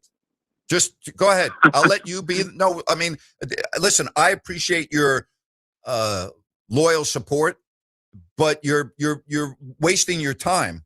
And I don't mean to be rude, because I don't want to be rude to you. That's not my purpose of my comment, but you're wasting your time. It's not going to happen. No, and it's a long shot. Just thought I would propose it. Thank you. Something of some accountability or good luck. Of that sort. But hey, I appreciate your time, Grant. And thank you. I take good care. Thank you very much. Appreciate your phone call. Let's get to Connor. Connor, welcome to the show. You're on with Grant Napear. Yeah, my name's Tom. So, hey, Grant, really glad to have you back on, man. It's so cool to have you back online. Hey, I thank you. Let me stop. Your name's Tom, not Connor? Yes, Tom. Sorry, it says Connor on my screen. I apologize. Tom, thank you for your kind words. What can I do for you? Well, I'm old. I may have mumbled. Who knows? Hey, I used to call you back in the day all the time. I called you back in the day all the time about the Broncos. And if you had to put one major change in place in that Denver Broncos offense, what would you do?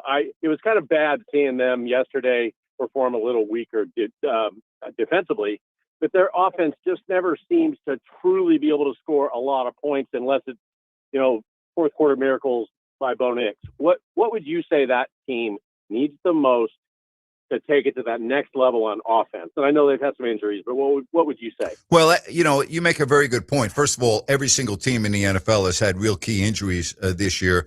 And you're right about the Denver offense and how they have pulled out a lot of games at the end of the fourth quarters and so on and so forth. I would think that stud wide receiver, right? I would think that guy, listen, I'm not saying that their receivers aren't good, but I'm talking about a bona fide, like Cortland Sutton.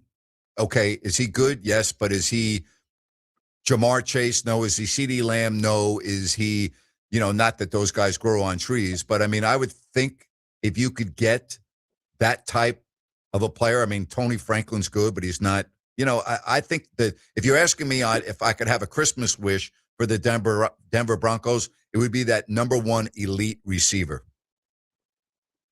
Yeah, because I'm watching like Stephon Diggs last night, and it's like, oh my God, what would Bo Nix do to have somebody like that to throw to?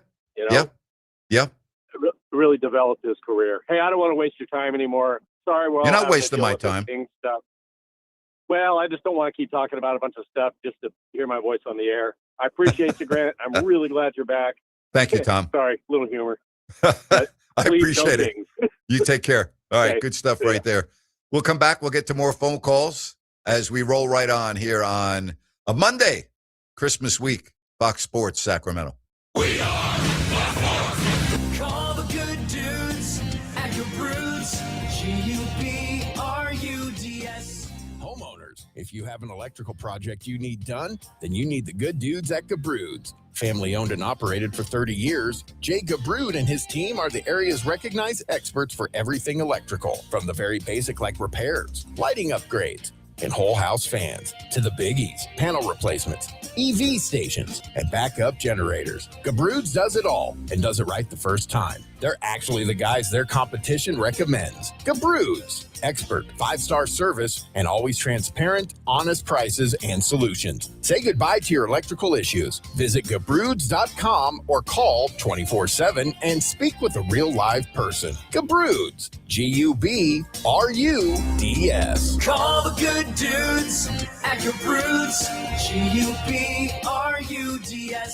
Gabrudes.com.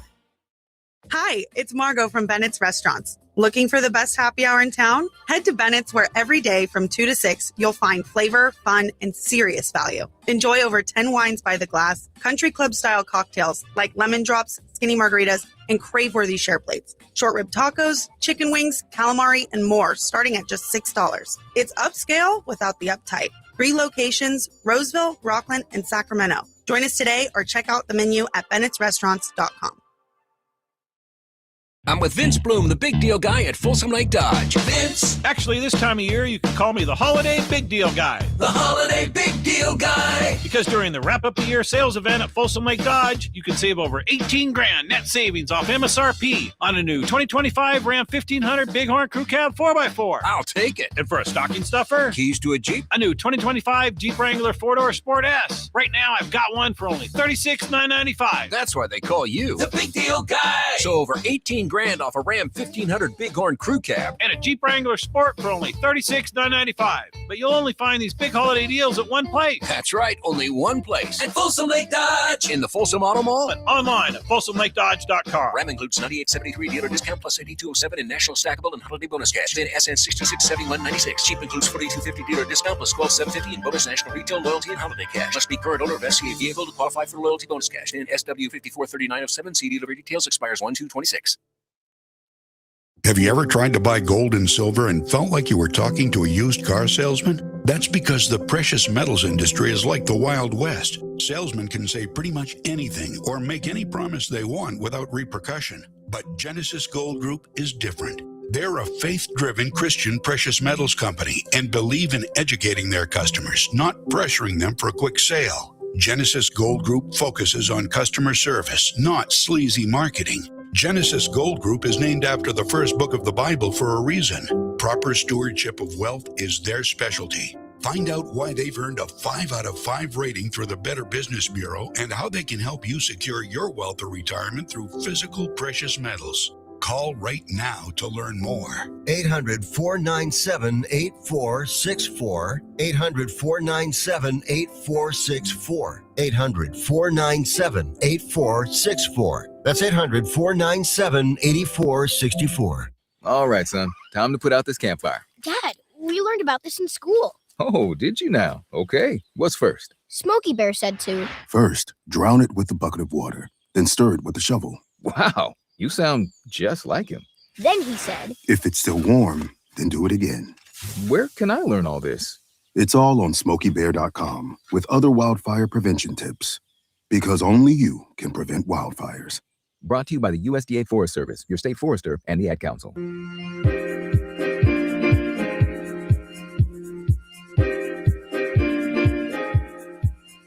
916-779-0929.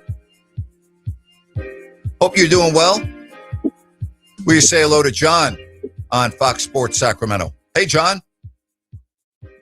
Grant, how are you, my friend? Merry Christmas, my friend. How are you? Merry Christmas to you and the whole fam as well. First off, I'd love to be president of the community advisory committee for my basketball team and my football team. Yeah, you would probably be able to do something of great importance to both, I would think. Well, I have a lot of passion for one, which it seems that like I don't see a whole bunch. But that was a fun call. That was a pretty fun call and pretty comical for him to say that. There's no way a community would happen unless we're the Green Bay Packers, which would be awesome. But man, Yeah, it's not happening. this season has been no, it's not happening. It's just a joke. We all know it. But this season has been so trying because at first we talked at the very beginning of the season before a game was played, and we said this team could go 3-17. And I think we were freaking close. I think we went 5-15 or something like that. It was ridiculous. And we said we might win 25 to 40 games all season, which people are, oh man, we need to get more than that. And man, realistically, I'd like to have less than that. I'm not a guy who ever wants to tank, and that's going to be my passion forever. I always want to compete. But man, every time the Kings, when the whistle blows, I'm rooting for the Kings. When the whistle stops, I'm rooting for the Kings. I'm rooting for something to happen for next year. You know what I mean? Because unless we go on unless we go on 3 2-7 runs in a row, and we can get close, we might be down a couple games. 2-7 runs, they're not that hard, but you need to have 3 of them in a row. And that's what it's not happening. The season's over. Everybody acknowledges the season's over. It's just the reality of the situation. The season's over. You have the most losses of any team in the NBA. You're 7-22. This season right now is all about next season. That's what this year's about. I wholeheartedly concur. That's why I say, man, when the whistle blows, I root for them. But other than that, I'm hoping that we get the first freaking pick. And I haven't really even gotten that deep into what college looks like. I will, starting pretty soon, and then February and March, obviously, we'll all know. Everybody who loves, college basketball, we'll all know. Well, and I know what's going to happen. We're gonna turn the calendar at April 1st, and the Kings are going to be right there at the bottom of the standings, and then they're going to win 3 out of 4 games and screw everything up. And instead of getting the 2nd or 3rd pick, they'll get the 5th, 6th, or 7th pick. Not that you can't get a good player from there, but the Kings don't ever seem to be able to do anything right. So I'm sure they'll screw it up when they get to April. Man, you're saying exactly what I'm saying. It's like I was saying about the Cowboys too. One way or another, the top is going to figure out a way to screw it up. John, I hate to do this, but your cell connection got very bad. Appreciate you, and Merry Christmas. Rhino, you were at the game last night. The one thing I did enjoy about the game last night is it's been an arduous season. It has not been fun. And the crowd last night, at least it kind of brought back memories, right? It was just so nice to see a spirited crowd in the second half at the arena last night. Yeah, no doubt about it. And can we not get on Umair? He's a great caller. Did you listen to everything else he said? He's the epitome of what this fan base is. He cares. He's written papers about it. So, it wouldn't happen. Yeah, I understand that. But the reality is, what he wants to accomplish is not realistic, and it's not going to happen. That's the point I was trying to make. I'm not demeaning him for his love and support of the franchise and the community. I'm just saying you're wasting your time. That's what he's doing in terms of this particular direction of what he wants to accomplish. Correct. But that was not a joke of a call, Finchy. Love you, brother, but it wasn't. Back to what you were saying. We can get on Doug Christie about coaching decisions, rotations. One thing that we can't get on is the fact that he loves this fan base. He loves this city, and he wants to. He believes he can put a product that is worthy of this city on the court, and it's something that came up again last night and the importance of all of you. We haven't particularly played at the level that we want to at home, oddly enough. We've done it on the road quite a few times where we've competed really well. But these fans, this is what they deserve, and this is what we will give them. Like, ultimately, you're going to win them all? No. But they want to know that you are pouring your heart and soul out on the floor when they walk out of the building, and they got that tonight. And I even think, watching Portland and different things, there's steps to where we're going and what we're trying to do, and these guys they continue to step down that path. Yeah, one game doesn't change any of that. Last night was a nice step in the direction.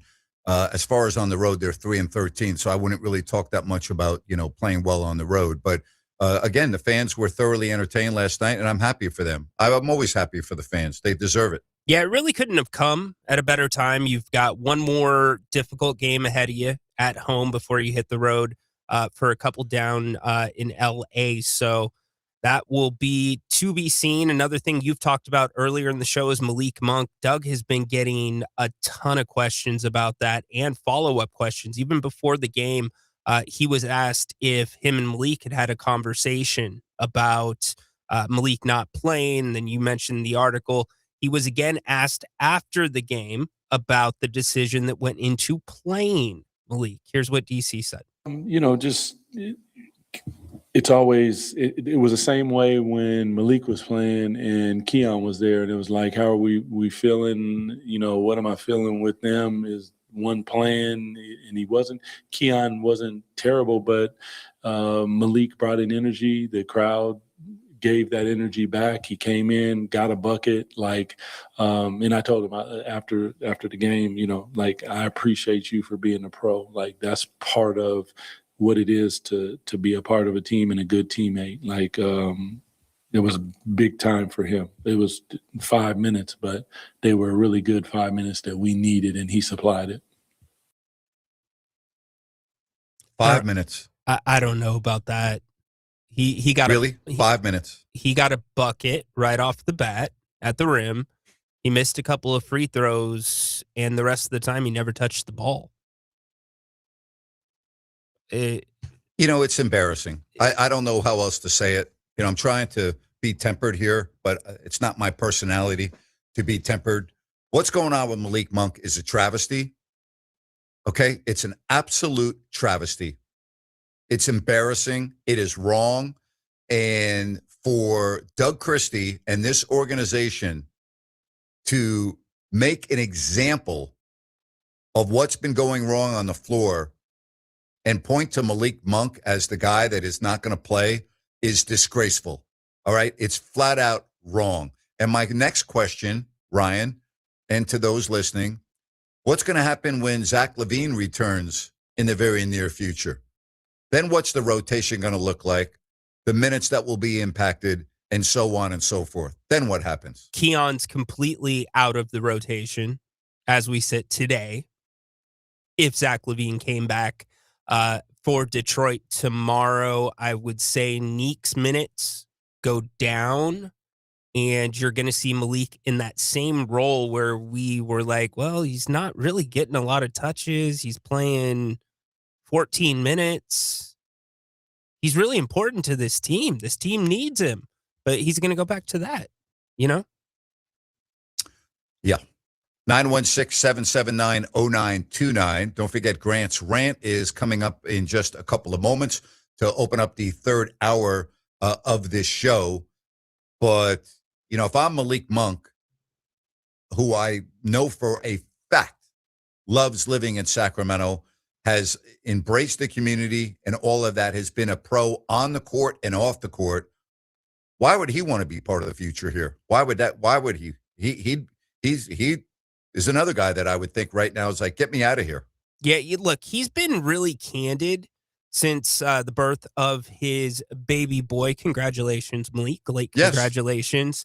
Yep. About that putting a lot of perspective in his life versus problems with basketball and coaching decisions. They don't mean anything. What means something is his son. So I think he's going to take it in stride, but he's won the King's Community Service Award 2 years in a row. He's now. great. He's great.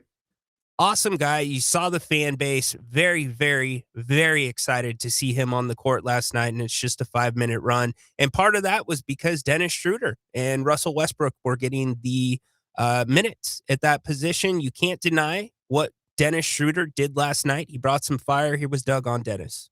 An incredible third quarter by Dennis. I don't know what his stat line was in that third quarter, but what I will say is he came in and palpably, he changed the energy, he picked up full court. The presence of making them feel us, one of our defensive pillars, like that's what he did. And then he made shots. Keegan's gravity of making some shots, talking to Dennis, if you can reject and get downhill, reject and get downhill. And he did. So, he was spectacular. That was big time basketball, and we needed every drop of his 24, 10, and 7. And make them feel as Sacramento Kings. Love it. Only giving up 122 points a game. See, I'm going to 7-22. I mean, listen, so Dennis Schroeder played a great game last night in the fourth quarter and overtime. That's great. Okay. You played now, how many games has he missed? 5, 6 games. So out of the 29, he's played in, let's say 23 of them. I'm doing this off the top of my head. Out of the 23 games that he's played in, or 24, again, I'm doing the number off the top of my head. How many times have we complimented Dennis Schroeder for the way he's played this year? A handful? Yes. A handful. A handful.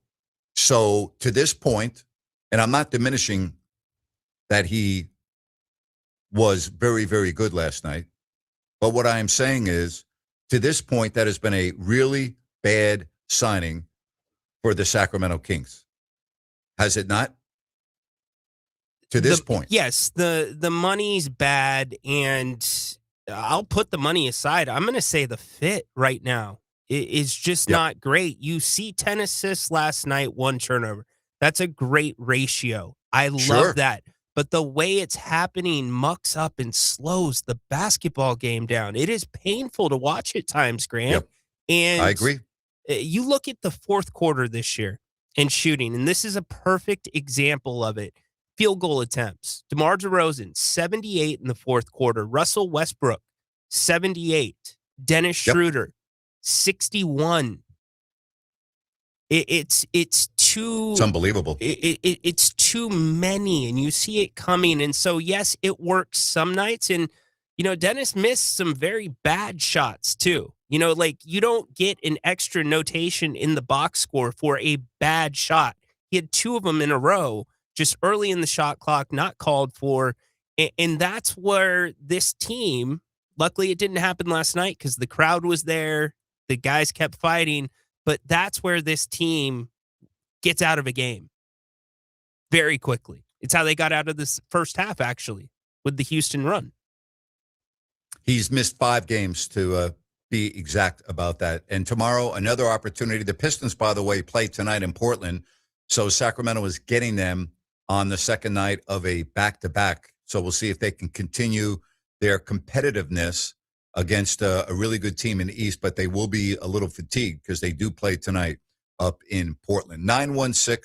916-779-0929. Again, I know people go, gee, negative Grant. Grant's being negative.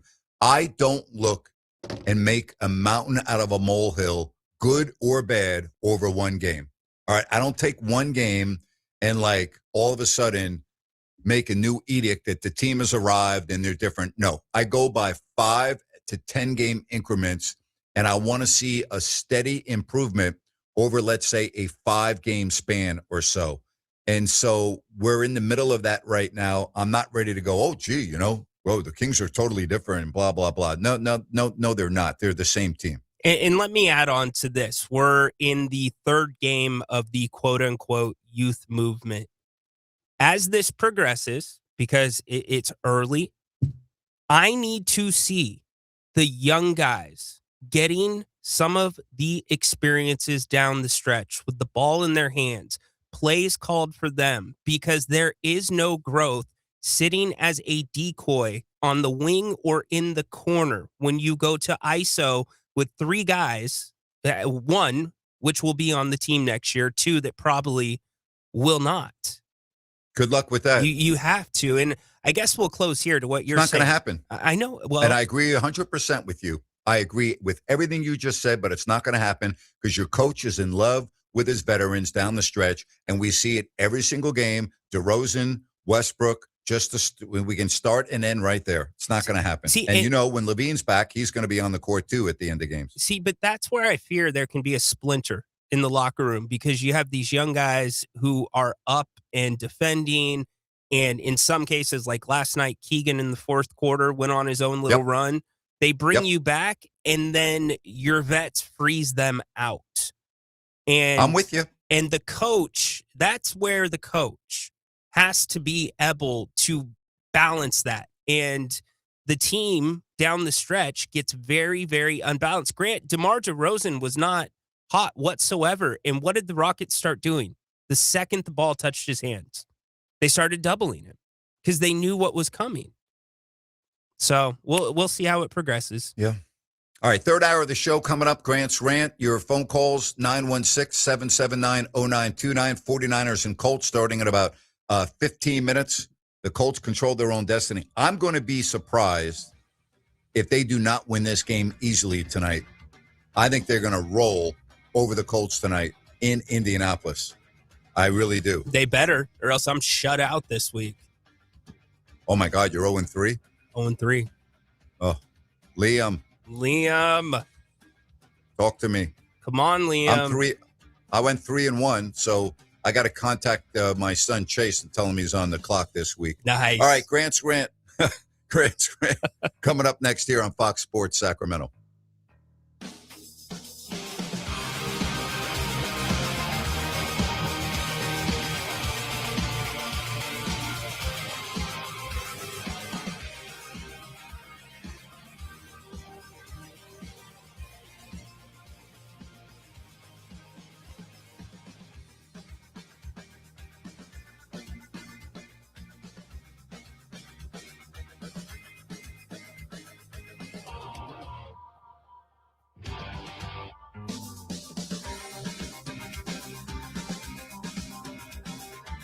A new year is almost here. A fresh opportunity to tell people about your products and services so they know who to spend their money with. Fox Sports Radio has a Mount Rushmore of sports talk talent. Patrick, Cowherd, Gottlieb, and Sacramento's own Grant Napear, and they have an audience you can take to the bank. This is Fox Sports General Manager Kurt Bagelman. Sports Talk listeners are a unique, target-rich group of consumers. They're employed. They earn six-figure incomes. 2/3 own their own homes, and they listen to the radio longer. Let me repeat that. They listen longer, so your commercial message has more opportunity to be heard. It costs nothing to learn how a good strategy and a great schedule could help your business. So call me, 916-779-0914. 916-779-0914. Radio gets results, and we are here to help. Call 916-779-0914. Tired of the same old routine? Need a place where the beer flows and the good times roll? Then head to Fieldhouse American Sports Pub, 1833 Fulton Avenue. Family owned and operated, so you know you'll feel right at home. Catch all your favorite games on 18 big screens while enjoying amazing food. And with 28 beers on tap, you're sure to find something you love. And don't miss everyday happy hour from 3 to 7 and again from 10 till close. Looking for more than just the game? Trivia Tuesday starts at 7 p.m. And there's Mario Kart and bingo nights for even more fun, too. There's always a blast happening at Fieldhouse. Whether you're looking for a place to watch the game, grab a bite with the family, or just unwind with friends, Fieldhouse is the place to be. Fieldhouse American Sports Pub, 1833 Fulton Avenue. Bring it to the house.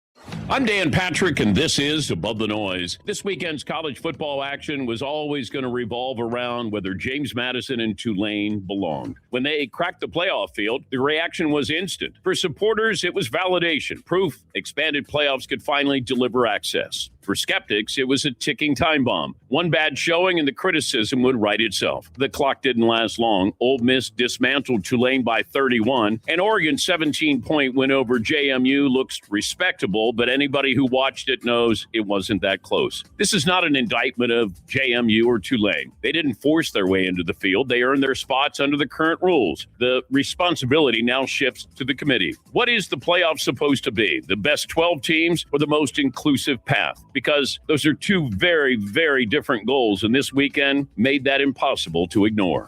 I'm Dan Patrick, and this is Above the Noise.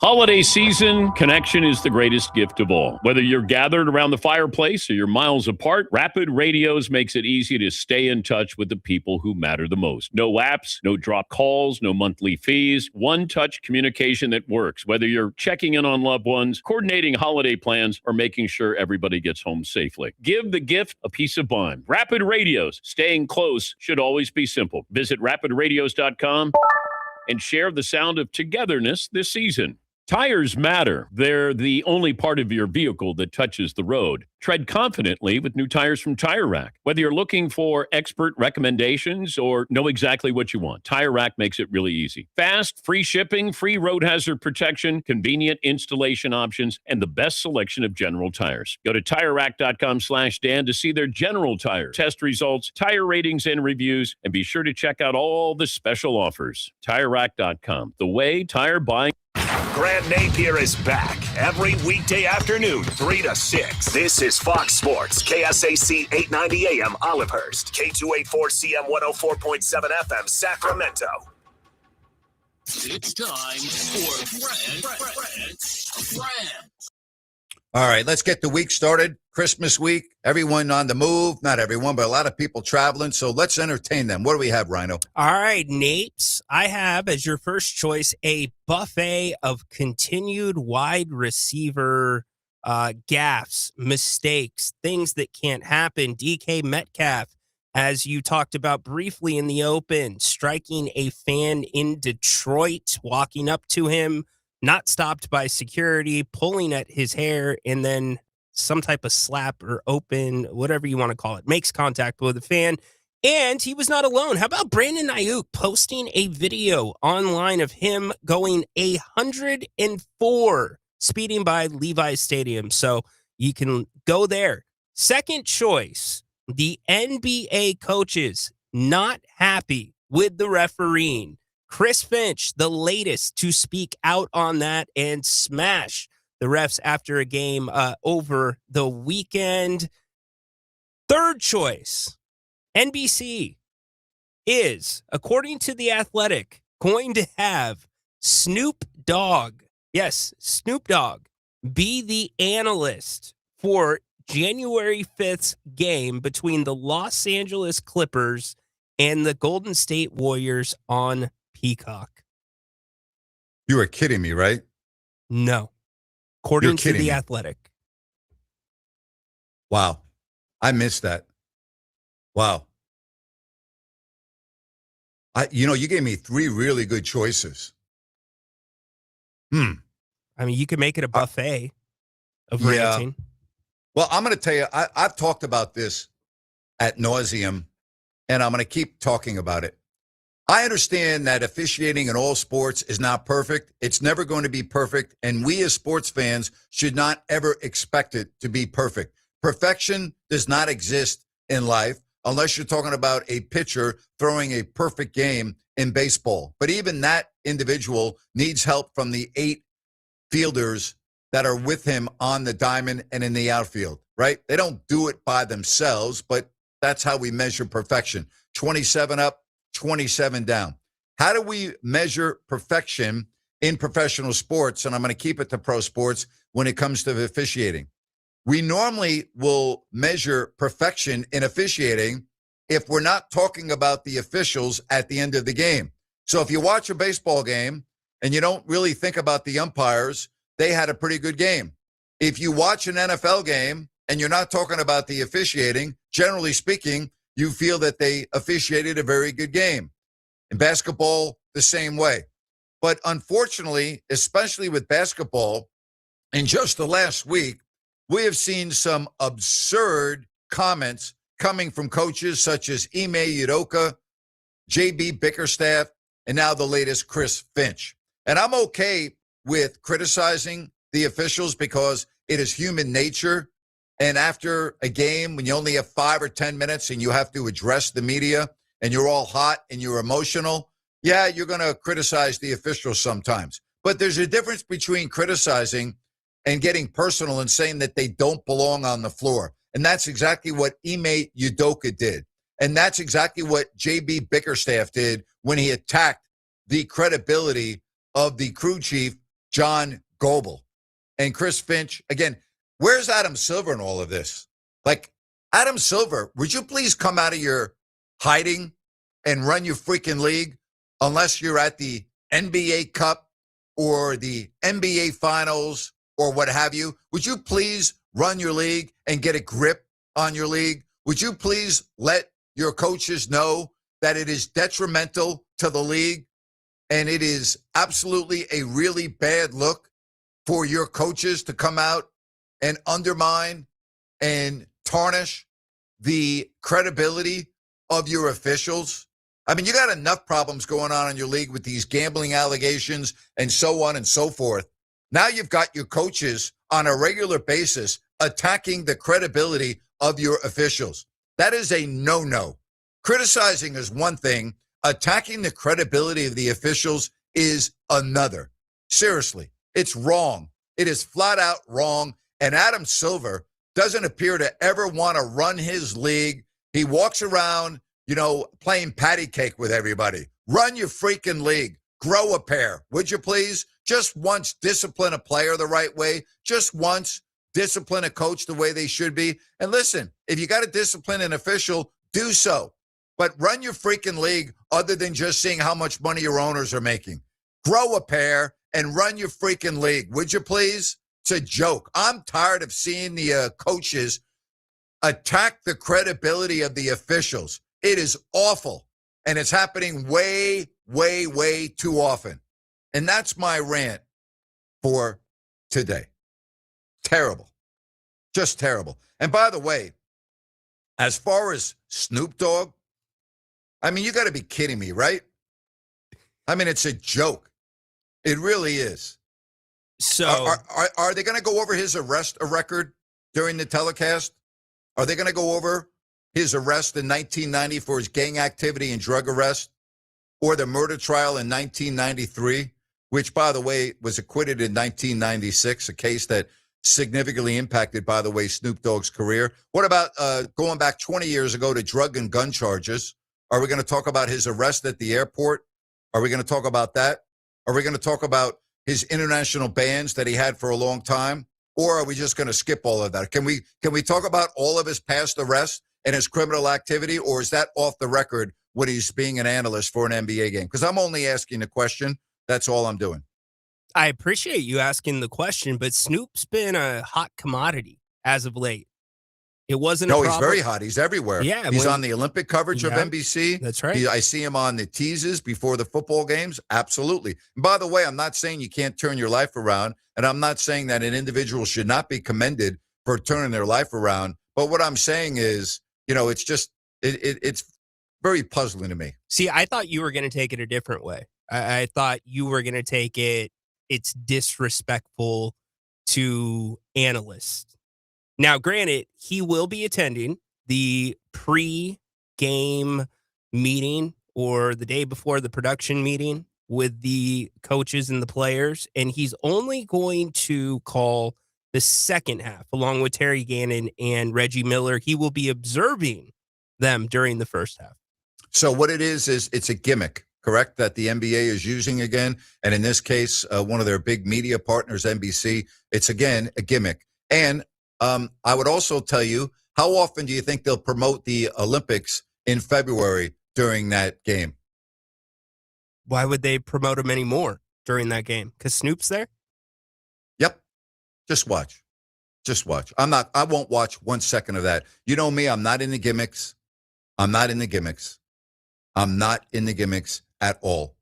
I'm just not. This is nothing more than a gimmick. Okay, but I think this is the line. It's trying to drive people to Peacock to be able to watch or go through that paywall to watch NBA games.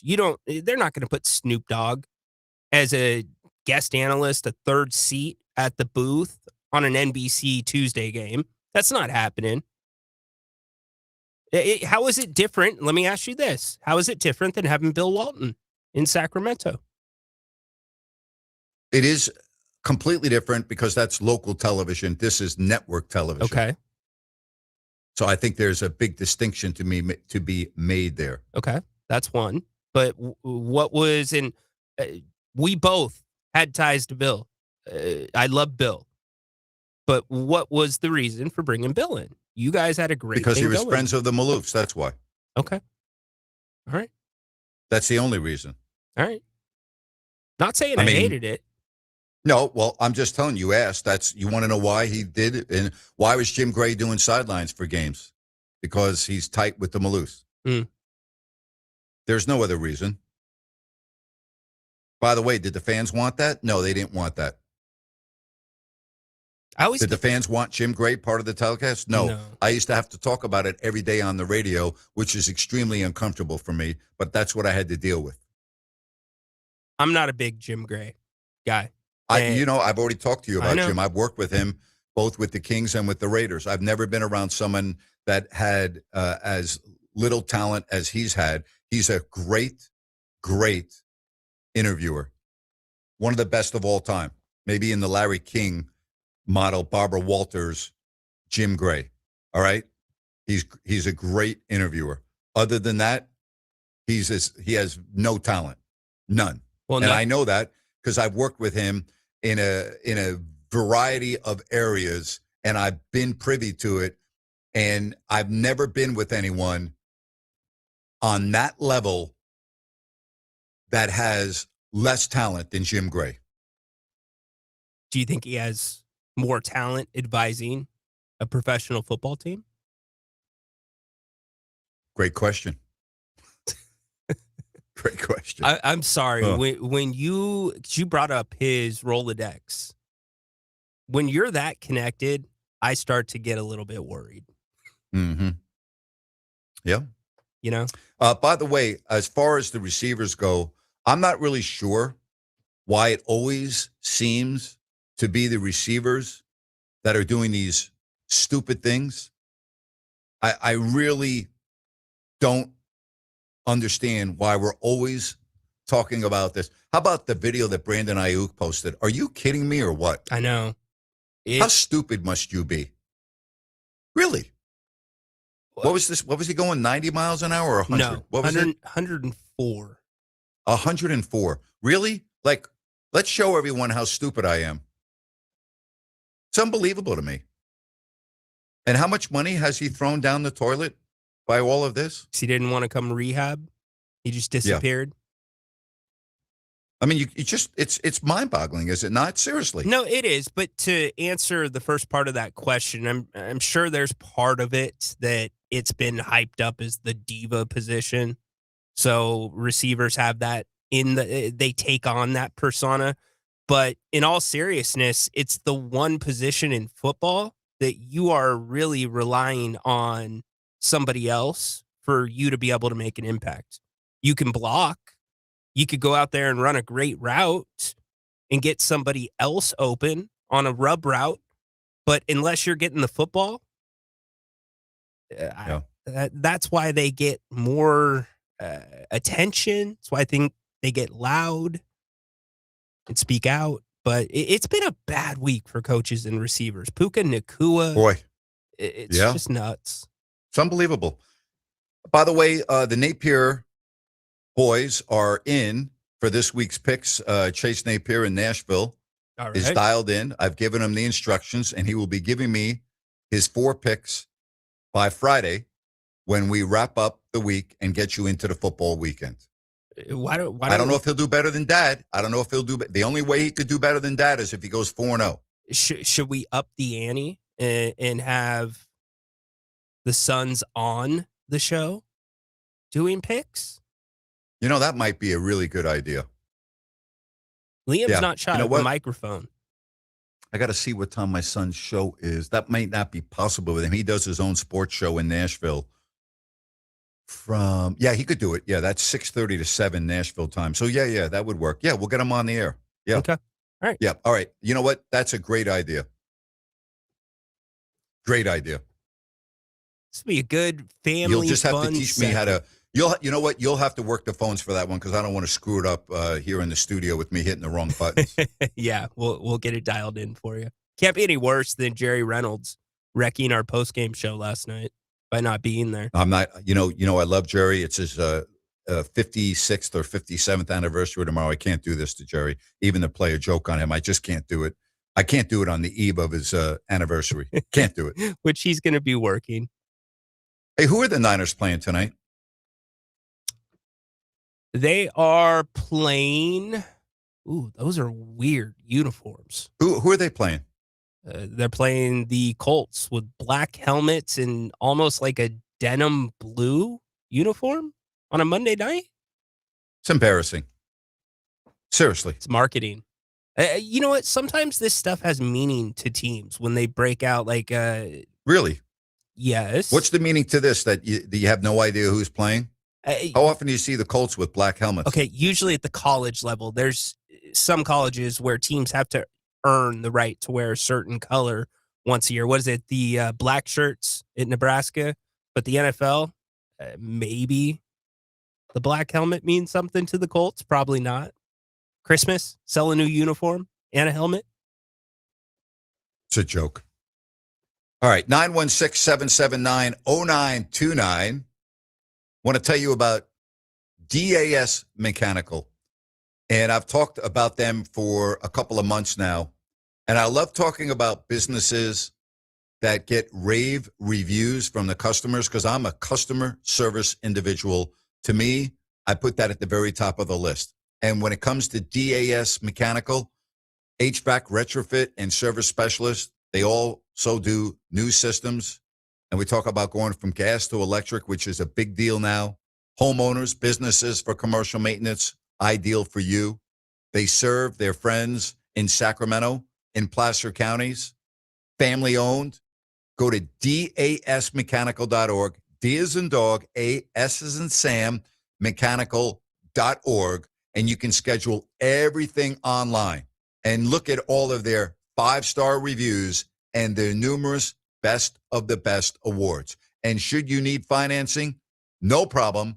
They have 0% interest available for 18 months. When it comes to HVAC retrofit and service, they are as good as it gets. And yes, they also do new systems. dasmechanical.org. That's D as in dog, A, S as in Sam, mechanical.org. Phone calls, your text messages. When we come back, right here on Fox Sports Sacramento. Hi, it's Margot from Bennett's Restaurants. Who says Mondays have to be boring? At Bennett's, Mondays are made for wine and dine. For just $65, enjoy 2 full entrees, 2 salads, and a bottle of wine. Perfect for date night or dinner with a friend. That's a complete dinner for 2 with wine. Treat yourself to our crave-worthy favorites, like our prawn linguine or short rib with mashed potatoes. Join us this Monday in Roseville, Rockland, or Sacramento.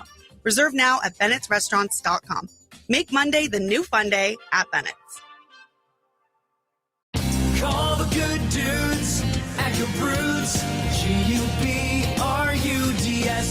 Homeowners, if you have an electrical project you need done, then you need the good dudes at Gabrudes. Family owned and operated for 30 years, Jay Gabrude and his team are the area's recognized experts for everything electrical, from the very basic like repairs, lighting upgrades, and whole house fans, to the biggies, panel replacements, EV stations, and backup generators. Gabrude's does it all and does it right the first time. They're actually the guys their competition recommends. Gabrude's, expert 5-star service and always transparent, honest prices and solutions. Say goodbye to your electrical issues. Visit Gabrudes.com or call 24/7 and speak with a real live person. Gabrudes, G-U-B-R-U-D-S.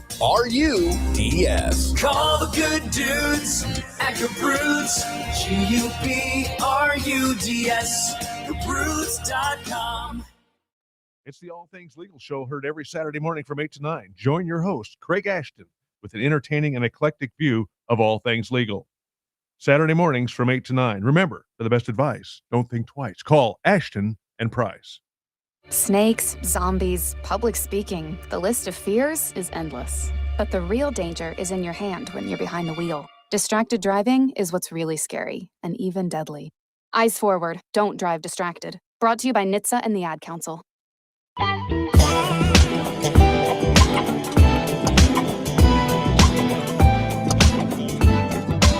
Wayman Tisdale, during the holidays. Rest in peace, Tizzy. Doesn't get any better than Tizzy. With that big smile. Love it. I love that solo right there. It's so awesome. So awesome. The only thing that wasn't awesome is when we would go on a road trip and he would always have that bass guitar with him and you would just pray you weren't on the same floor as him because you may not sleep very well. He always was practicing playing the guitar on the road. Took it everywhere. He had such a passion. He brought a little amp with him too. Yeah, he had the whole thing. Yeah, absolutely. Yeah. It's beautiful. He loved it. He was the best. Therapy for some people. Yeah, and then he ended up, I mean, you could make the argument, as good as he was as a basketball player, that his musical career surpassed that. It's very true. I mean, he was great. It's very true. He was tremendous. Many, many great pieces of music that he has put out. The tremendous Wayman Tisdale. So you were telling me during the commercial break, you think you're watching Duke play, huh? Yeah, I do. Now that I thought about it for a second. And somebody tell me different. These are the ugliest uniforms of the season. I've ever seen. The white stripes on the shoulders are hideous. Yes. And then you go with black helmets and then a black collar. Is it a white collar or a black collar? I'm looking up right now. It's an ugly collar. Hey, I had a really good idea for the Kings. Kings, if you're out there, you know this whole thing about ugly sweaters around this time of year? People do parties around the ugly them. sweater. Yeah. The Kings should have made an ugly sweater out of the gold uniforms, or they should in the coming years. There's your second best idea since the beam. You would sell a ton of them. Because you think, huh? Every Kings fan would get it automatically. It's unanimously. You really think so? Yes, it is unanimously. Where are you going to wear that? Where are you going to wear that? An ugly sweater party. Almost. Come on. How many ugly sweater parties have you been to in your life? 10. 10? I've never been to one. You've never been to one? Well, the ugly sweater thing kind of started after. It kind of started like right when I was in college. So it's a fairly new trend, but it definitely catches on. It's caught on. I've never been to an ugly sweater party. Never. Yeah, ugly sweater. But then the problem is if you went to an ugly sweater party and as you said, everyone would buy one, everybody would have the same sweaters on. That wouldn't be any fun. Well, you're assuming that the same group of Kings fans would be getting together. I mean, Kings fans are scattered. If your office has an ugly Christmas sweater party. Do you have an ugly sweater, an ugly Christmas sweater in your repertoire? I do not, because I don't either. I got rid of mine 2 years ago. Yeah. When I moved to South Florida, I didn't need any sweaters. I didn't need any jackets. I don't ever recall wearing a jacket or a sweater in South Florida. So what do you do at that point? Do you get rid of them or do you put them in storage? Yeah, I gave a lot of my stuff to Goodwill. Yeah. Uh-huh. Yeah. Like King I stuff? gave away almost all of my suits and dress shirts and nice clothes to Goodwill. Absolutely. Your custom-made suits? So somewhere out custom there. made over at over in Bangkok at Raj's Fashions, my beautiful suits. I'm like, I kept one suit, one sport coat, 2 pairs of pants, and about 5 different dress shirts. That's it. How many suits? I gave away thousands and thousands of dollars worth of custom-made clothes. Was your name on the inside of the jacket? Yep. Imagine getting that at Goodwill. How many suits did you have in rotation in your prime? Boy, that's a great question. I really, not as many as you would think. Probably 10. Oh, okay. But maybe a few more. I know that when I went to Goodwill, I had a lot more than 10 garments. But in my rotation that I wore on a fairly regular basis, 10, maybe a little bit more, maybe 15 now that I'm thinking about it. I'm just thinking about all the stuff that I took to Goodwill. It was definitely more than 10 jackets and pants, and I mean, it was definitely a lot more than that. Now that I think about it, I don't know if you're but aware. like, yeah, I was going to say, I don't know if you're What's that? aware of this, but thrifting is really in right now. What is? Thrifting, going shopping at Goodwill. Oh, finding classic well- stuff, good finds. Well, I can guarantee you that you got the best suits that you're ever going to find at Goodwill from Raj's Fashions in Bangkok. So yes, it was. I'm grateful that I was able to hopefully improve others with fine clothes. I love that. So yes, Love that. yeah. I used to buy new suits and new shirts about every 3 to 4 years. Over in Bangkok, I would go over there. Scott Pollard turned me on to his tailor, Bobby, at Raj's Fashions. His dad, Raja, moved from India over 50 years ago. His father now is 81 and still works. It's family owned. Bobby, his son, his sister. It's a great, great shop. Great shop. By the way, I'm wrong already on my prediction that the Colts wouldn't be able to score that much against the 49ers. They take the opening kickoff. They go right down the field, and Phillip Rivers throws a 26-yard touchdown pass to a wide-open receiver in the end zone. So much for my predictions, huh? A lot of football still to go in Yeah, this but you need one. it. You need it. Yeah. I you know what? I don't want you to go 0 for 4 on Christmas week, buddy. Yeah, I appreciate that. I'm sorry. I hope they don't turn Phillips' football team, his high school football team that he coaches, into like the next Taylor Swift thing while he's playing. Oh, gosh. Every Yeah. time he makes a throw, they're Yep. just showing the team. By the way, I just got a message. Why would I go all the way to Thailand to buy my suits? Well, first and foremost, I saved a lot of money. I needed it for my work. The prices to buy custom-made clothes was so significant, and I would always fly economy.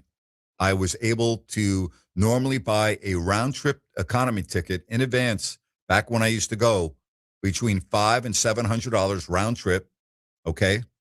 Bobby, the tailor that I went to at Raj's Fashions, has his own 44-room boutique hotel that's connected to the shop. I would get a room for about $40 a night. I would stay Monday night, Tuesday night, Wednesday night, Thursday night. So 4 nights, all hotel fees and everything was no more than $200. Airline ticket, $500. That's $700. Food, maybe $10 a day. So it would save me a lot of money. I was over in a place that I loved, and I would get beautifully tailor-made clothes and shirts, suits, sports coats, pants. Bobby now does everything. He has jeans that he makes. He does golf shorts. He does casual shirts. He does it all now. Has a phenomenal business. You know how many guys are going to go try to make that pitch to their significant others now? Yeah, honey, good luck with that. Honey, I'm gonna go to Thailand and I'm gonna get my suits to save money. It's really about the suits. That's why I'm going to Thailand. Yeah. I don't really have any words of advice on that conversation. I really don't. But I did take my wife over here. We went to Phuket to celebrate my 50th. And then I told you I flew over here during the All-Star break to be with Scott Pollard and Dawn for 4 nights in Bangkok. And that was a phenomenal trip. Here's the one thing I would say about when you go to Thailand, or if you meet anyone that's been to Thailand. You know how sometimes you run into people and you talk about travel and they're like, oh, I love it there. And you'll hear someone say, I didn't really like it. Like Paris. There are a lot of people that love France. Then there are a lot of people that don't like France. I mean, you could find that people that do and don't. There are many other countries around the world where people go, oh, I love it. Oh, I'm not that, Yeah. You never, ever hear anyone say they don't love Thailand. In all the years that I've talked with people that have visited Thailand, I've never once run into anyone that said they wouldn't love to go back tomorrow. Not once. Hasn't never happened to me. Not once. Isn't New Year's a really big deal there? The holidays are a big deal. New Year's is spectacular in Bangkok because they have an incredible wide river with amazing rooftop bar, restaurants, and venues. And I have never been there to see it, but I guess the fireworks show is off the charts, unbelievable. But because they have so many rooftop bar restaurants that are some of the very best in all of the world with immaculate weather in the evening, they're packed. Yes. So I would say, yeah, probably accurate. Yes. All right. Growing up on Long Island, did you ever go to No. Times Square for the ball Never. drop? Nope. And I never had a desire to. And the reason for that is, you have to get there so far in advance. And then once you're in the confines of that area, you can't leave, including going to the restroom. Right. Like, it's really like, that's not anything that I would ever want to experience. I don't know if anybody else, I've done it. We didn't do it in that way. We were at least 15 or 10 blocks, I think, away, but we could still see it. I have never seen so many people gather in one place. It's unbelievable. And then disperse so quickly. Yeah. Yep. You know what? I've been in New York on New Year's Eve, but I've never been to Times Square on New Year's Eve. And what I mean by that, I'm talking about in Manhattan. We were there with the Kings one night on a New Year's Eve, and I did not venture to Times Square because I didn't really. It's not on my bucket list. It's not something like I have to do. It's like growing up in New York and being in New York City hundreds and hundreds and hundreds of times in my life. It was never like a big deal to me. Does that make sense? Because it was like where I live. It's my backyard. I never I've got to go to Times Square. I go to Times Square all the time. I didn't have to be there to see the ball drop. What would you go to Times Square for growing up in New York City? Well, my favorite restaurant in all of the United States is there, called Carmine's. And Carmine's is on 44th and Broadway. And my dad and my brother, we used to go there often.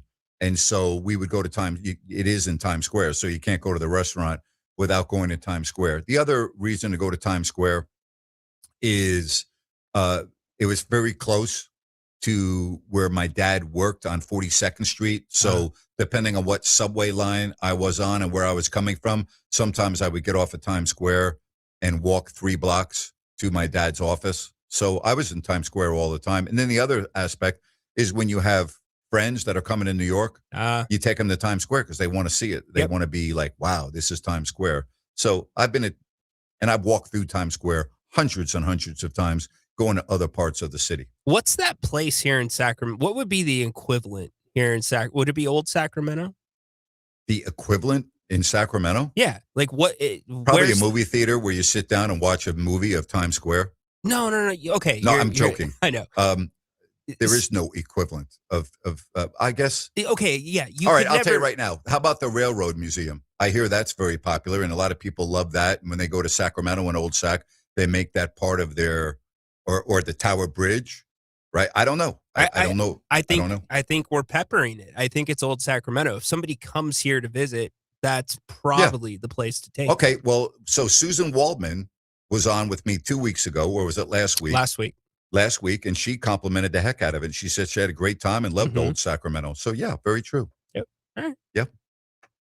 But I mean, I've never really quite equated Old Sacramento to Times Square, but you're the first person to tell me that. Well, I'm not equating Old Sacramento to Times Square. I did a poor job of asking where the place you would, like your friends wanted to see Times Square when they came to New York. Everyone wants to see Times Square when they go to New York. Okay.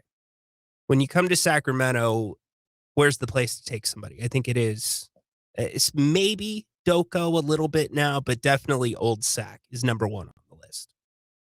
Probably.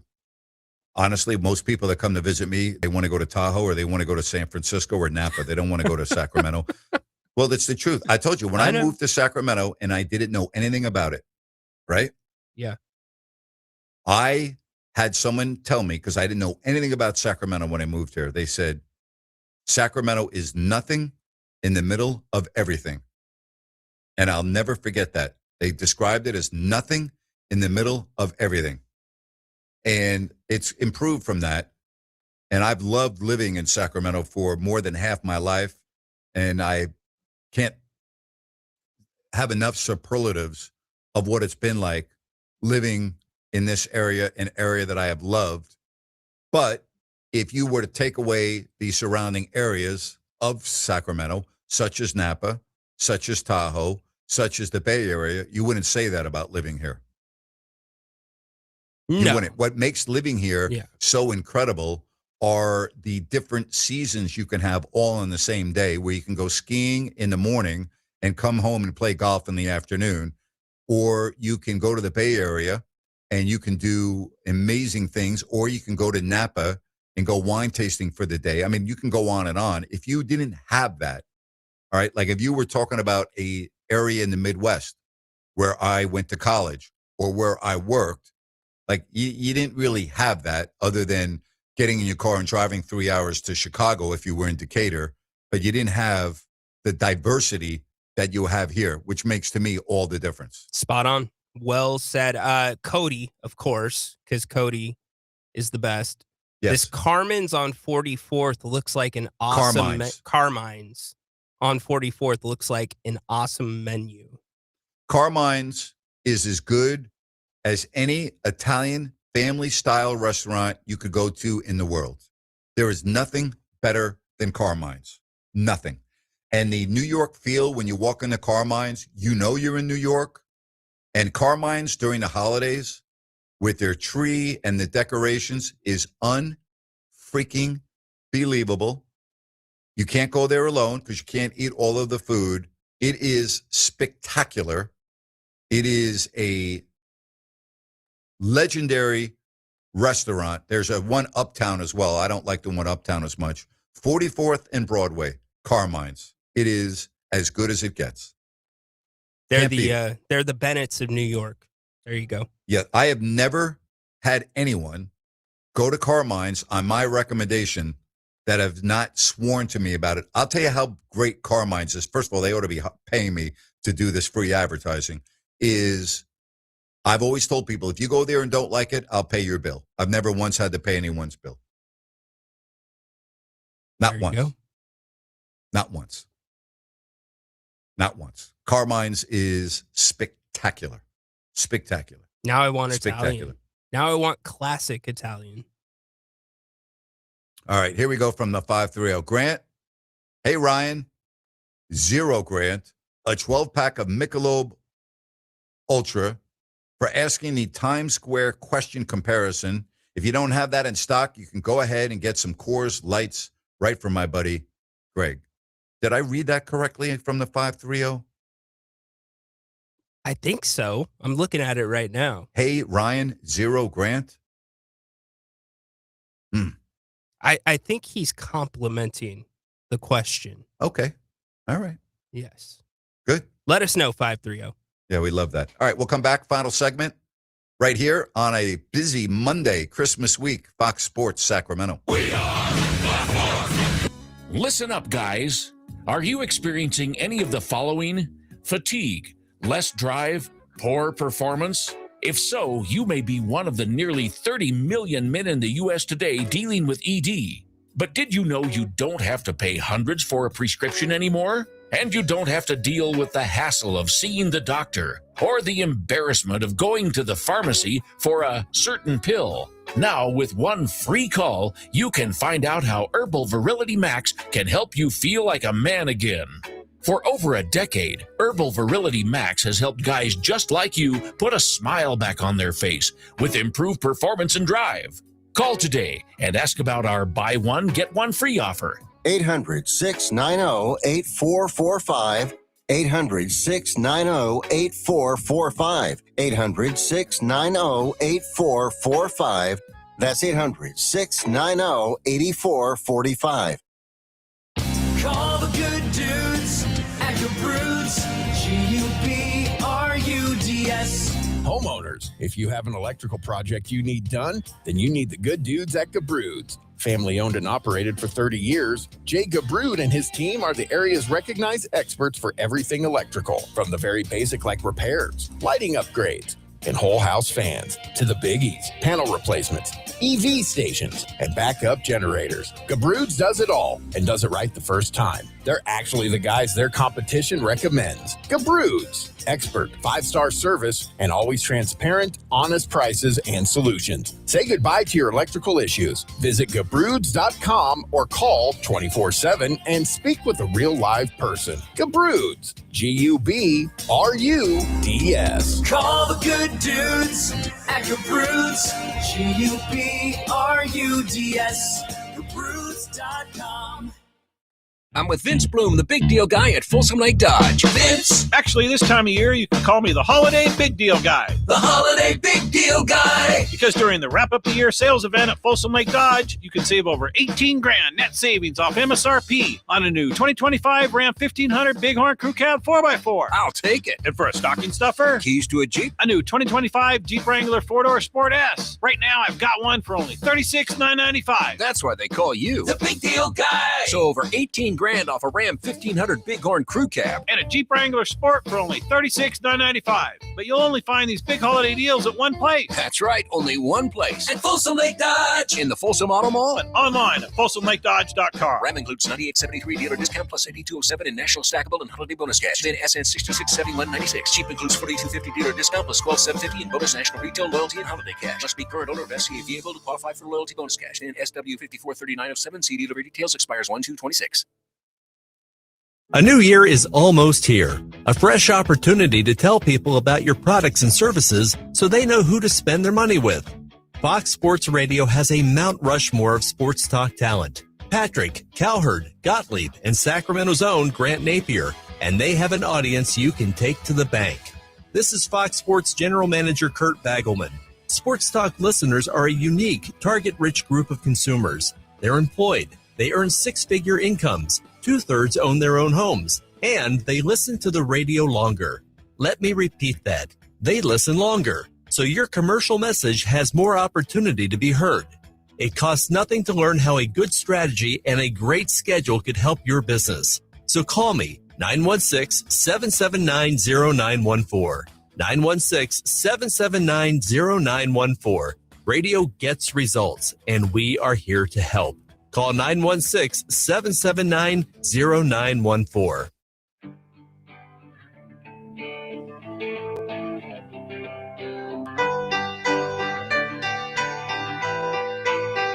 Final segment here on the Grant Napear Show.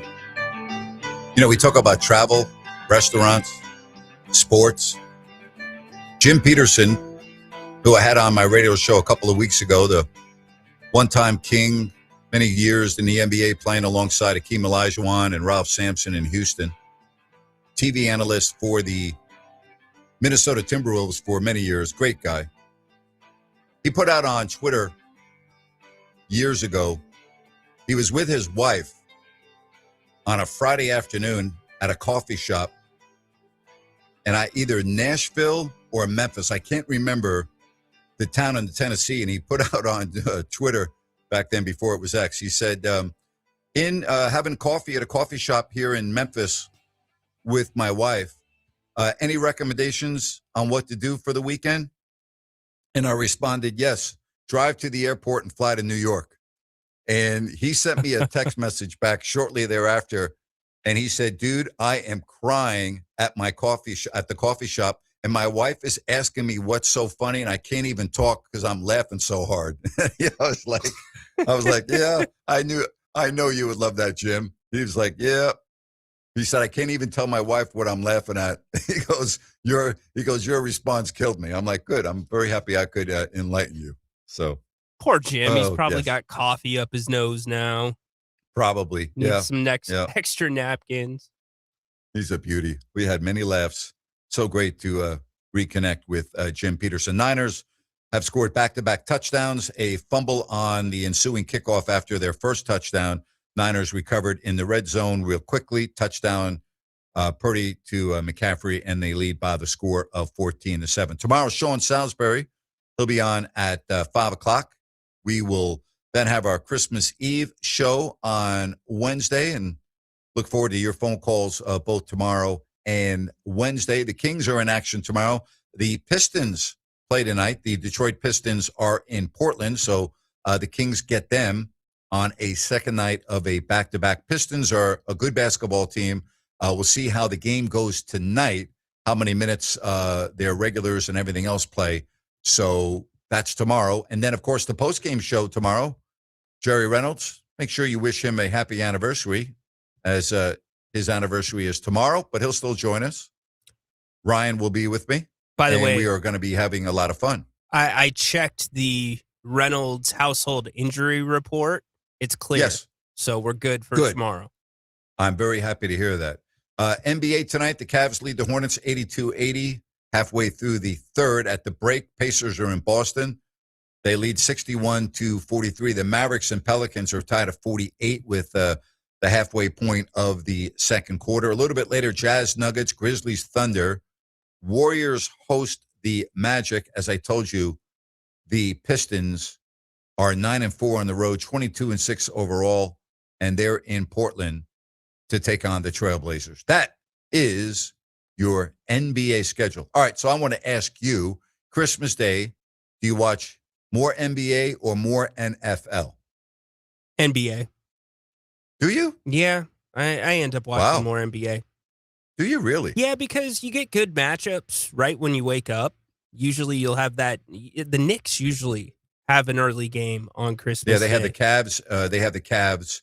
That is the early game at 9 a.m. So I end up going there. But, these days you can float around and watch multiple things at once. Here are your games. Cleveland at New York, San Antonio at OKC. That will be a really good game.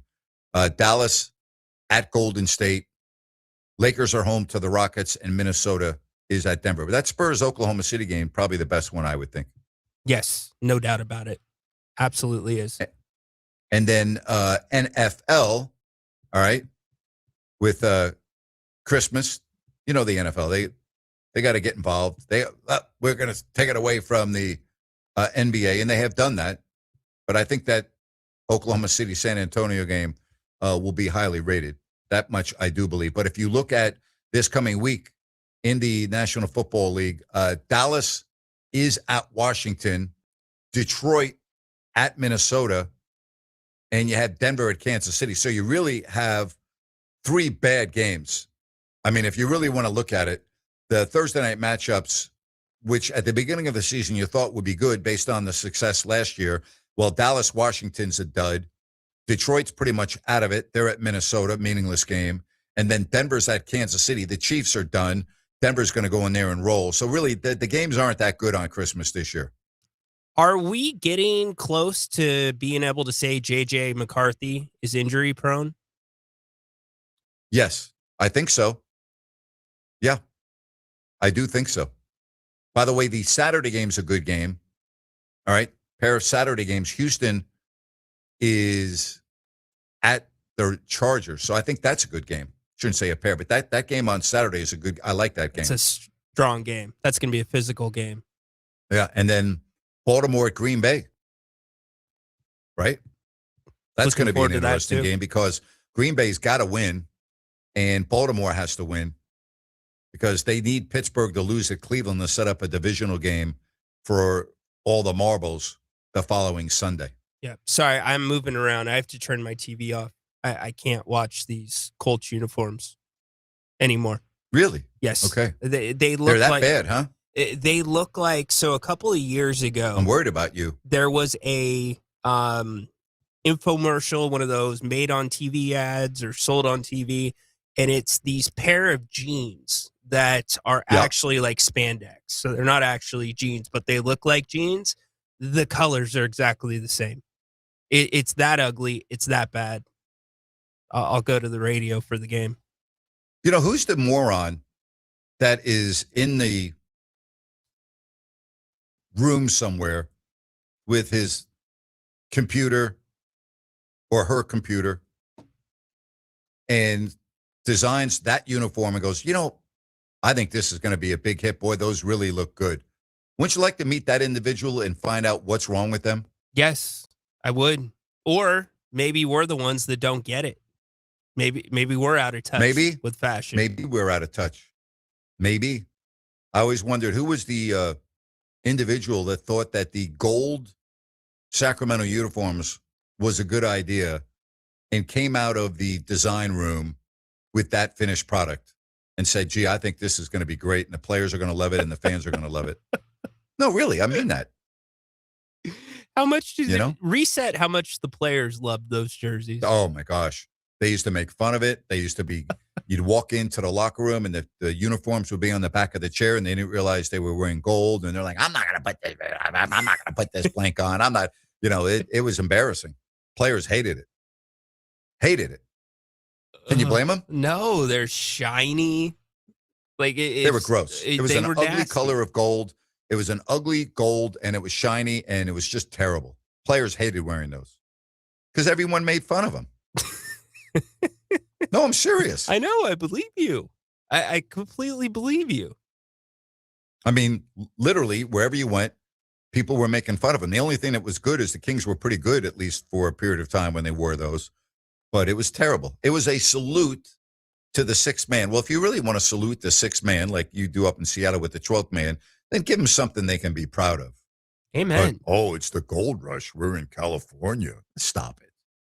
No. It's a gold is the salute, the gold standard of our fans. It really wasn't the gold rush. It's the gold standard of our sixth man. No. I think the sixth statue does a well enough job of saluting the fans. You don't need gold uniforms. Yeah. That look I got to tell you, I'm gonna admit when I'm wrong. Phillip Rivers looks a lot better than I'm giving him credit for. I'm very impressed with what I'm seeing from him. I really am. Remember what impressed. Remember what Sean Salisbury said? He said I could still sling it. Yeah. Well, Phillip can still sling it. Yeah. And his reading of the defense and his composure for a guy that hasn't played in 5 years, who's 44. He's already 9 of 13 in this game for 121 yards and a touchdown, and we're still in the first quarter. I'm impressed. I got to tell you, I'm very happy to say I'm wrong on Phillip Rivers based on what I was expecting tonight. He looks really good, really good. I'm surprised. Doesn't mean they're going to win the game, but I'm surprised. No. He doesn't look really good. He's playing really well. He looks awful. Yeah, very well said. I love it. We'll be back again tomorrow at 3 o'clock to do it all over again. If you're traveling this week, be safe, everybody. Thanks for grabbing a chair and listening to the show. For Rhino in Sacktown, Grant Napear, thanks for listening to Fox Sports Sacramento. Bye-bye.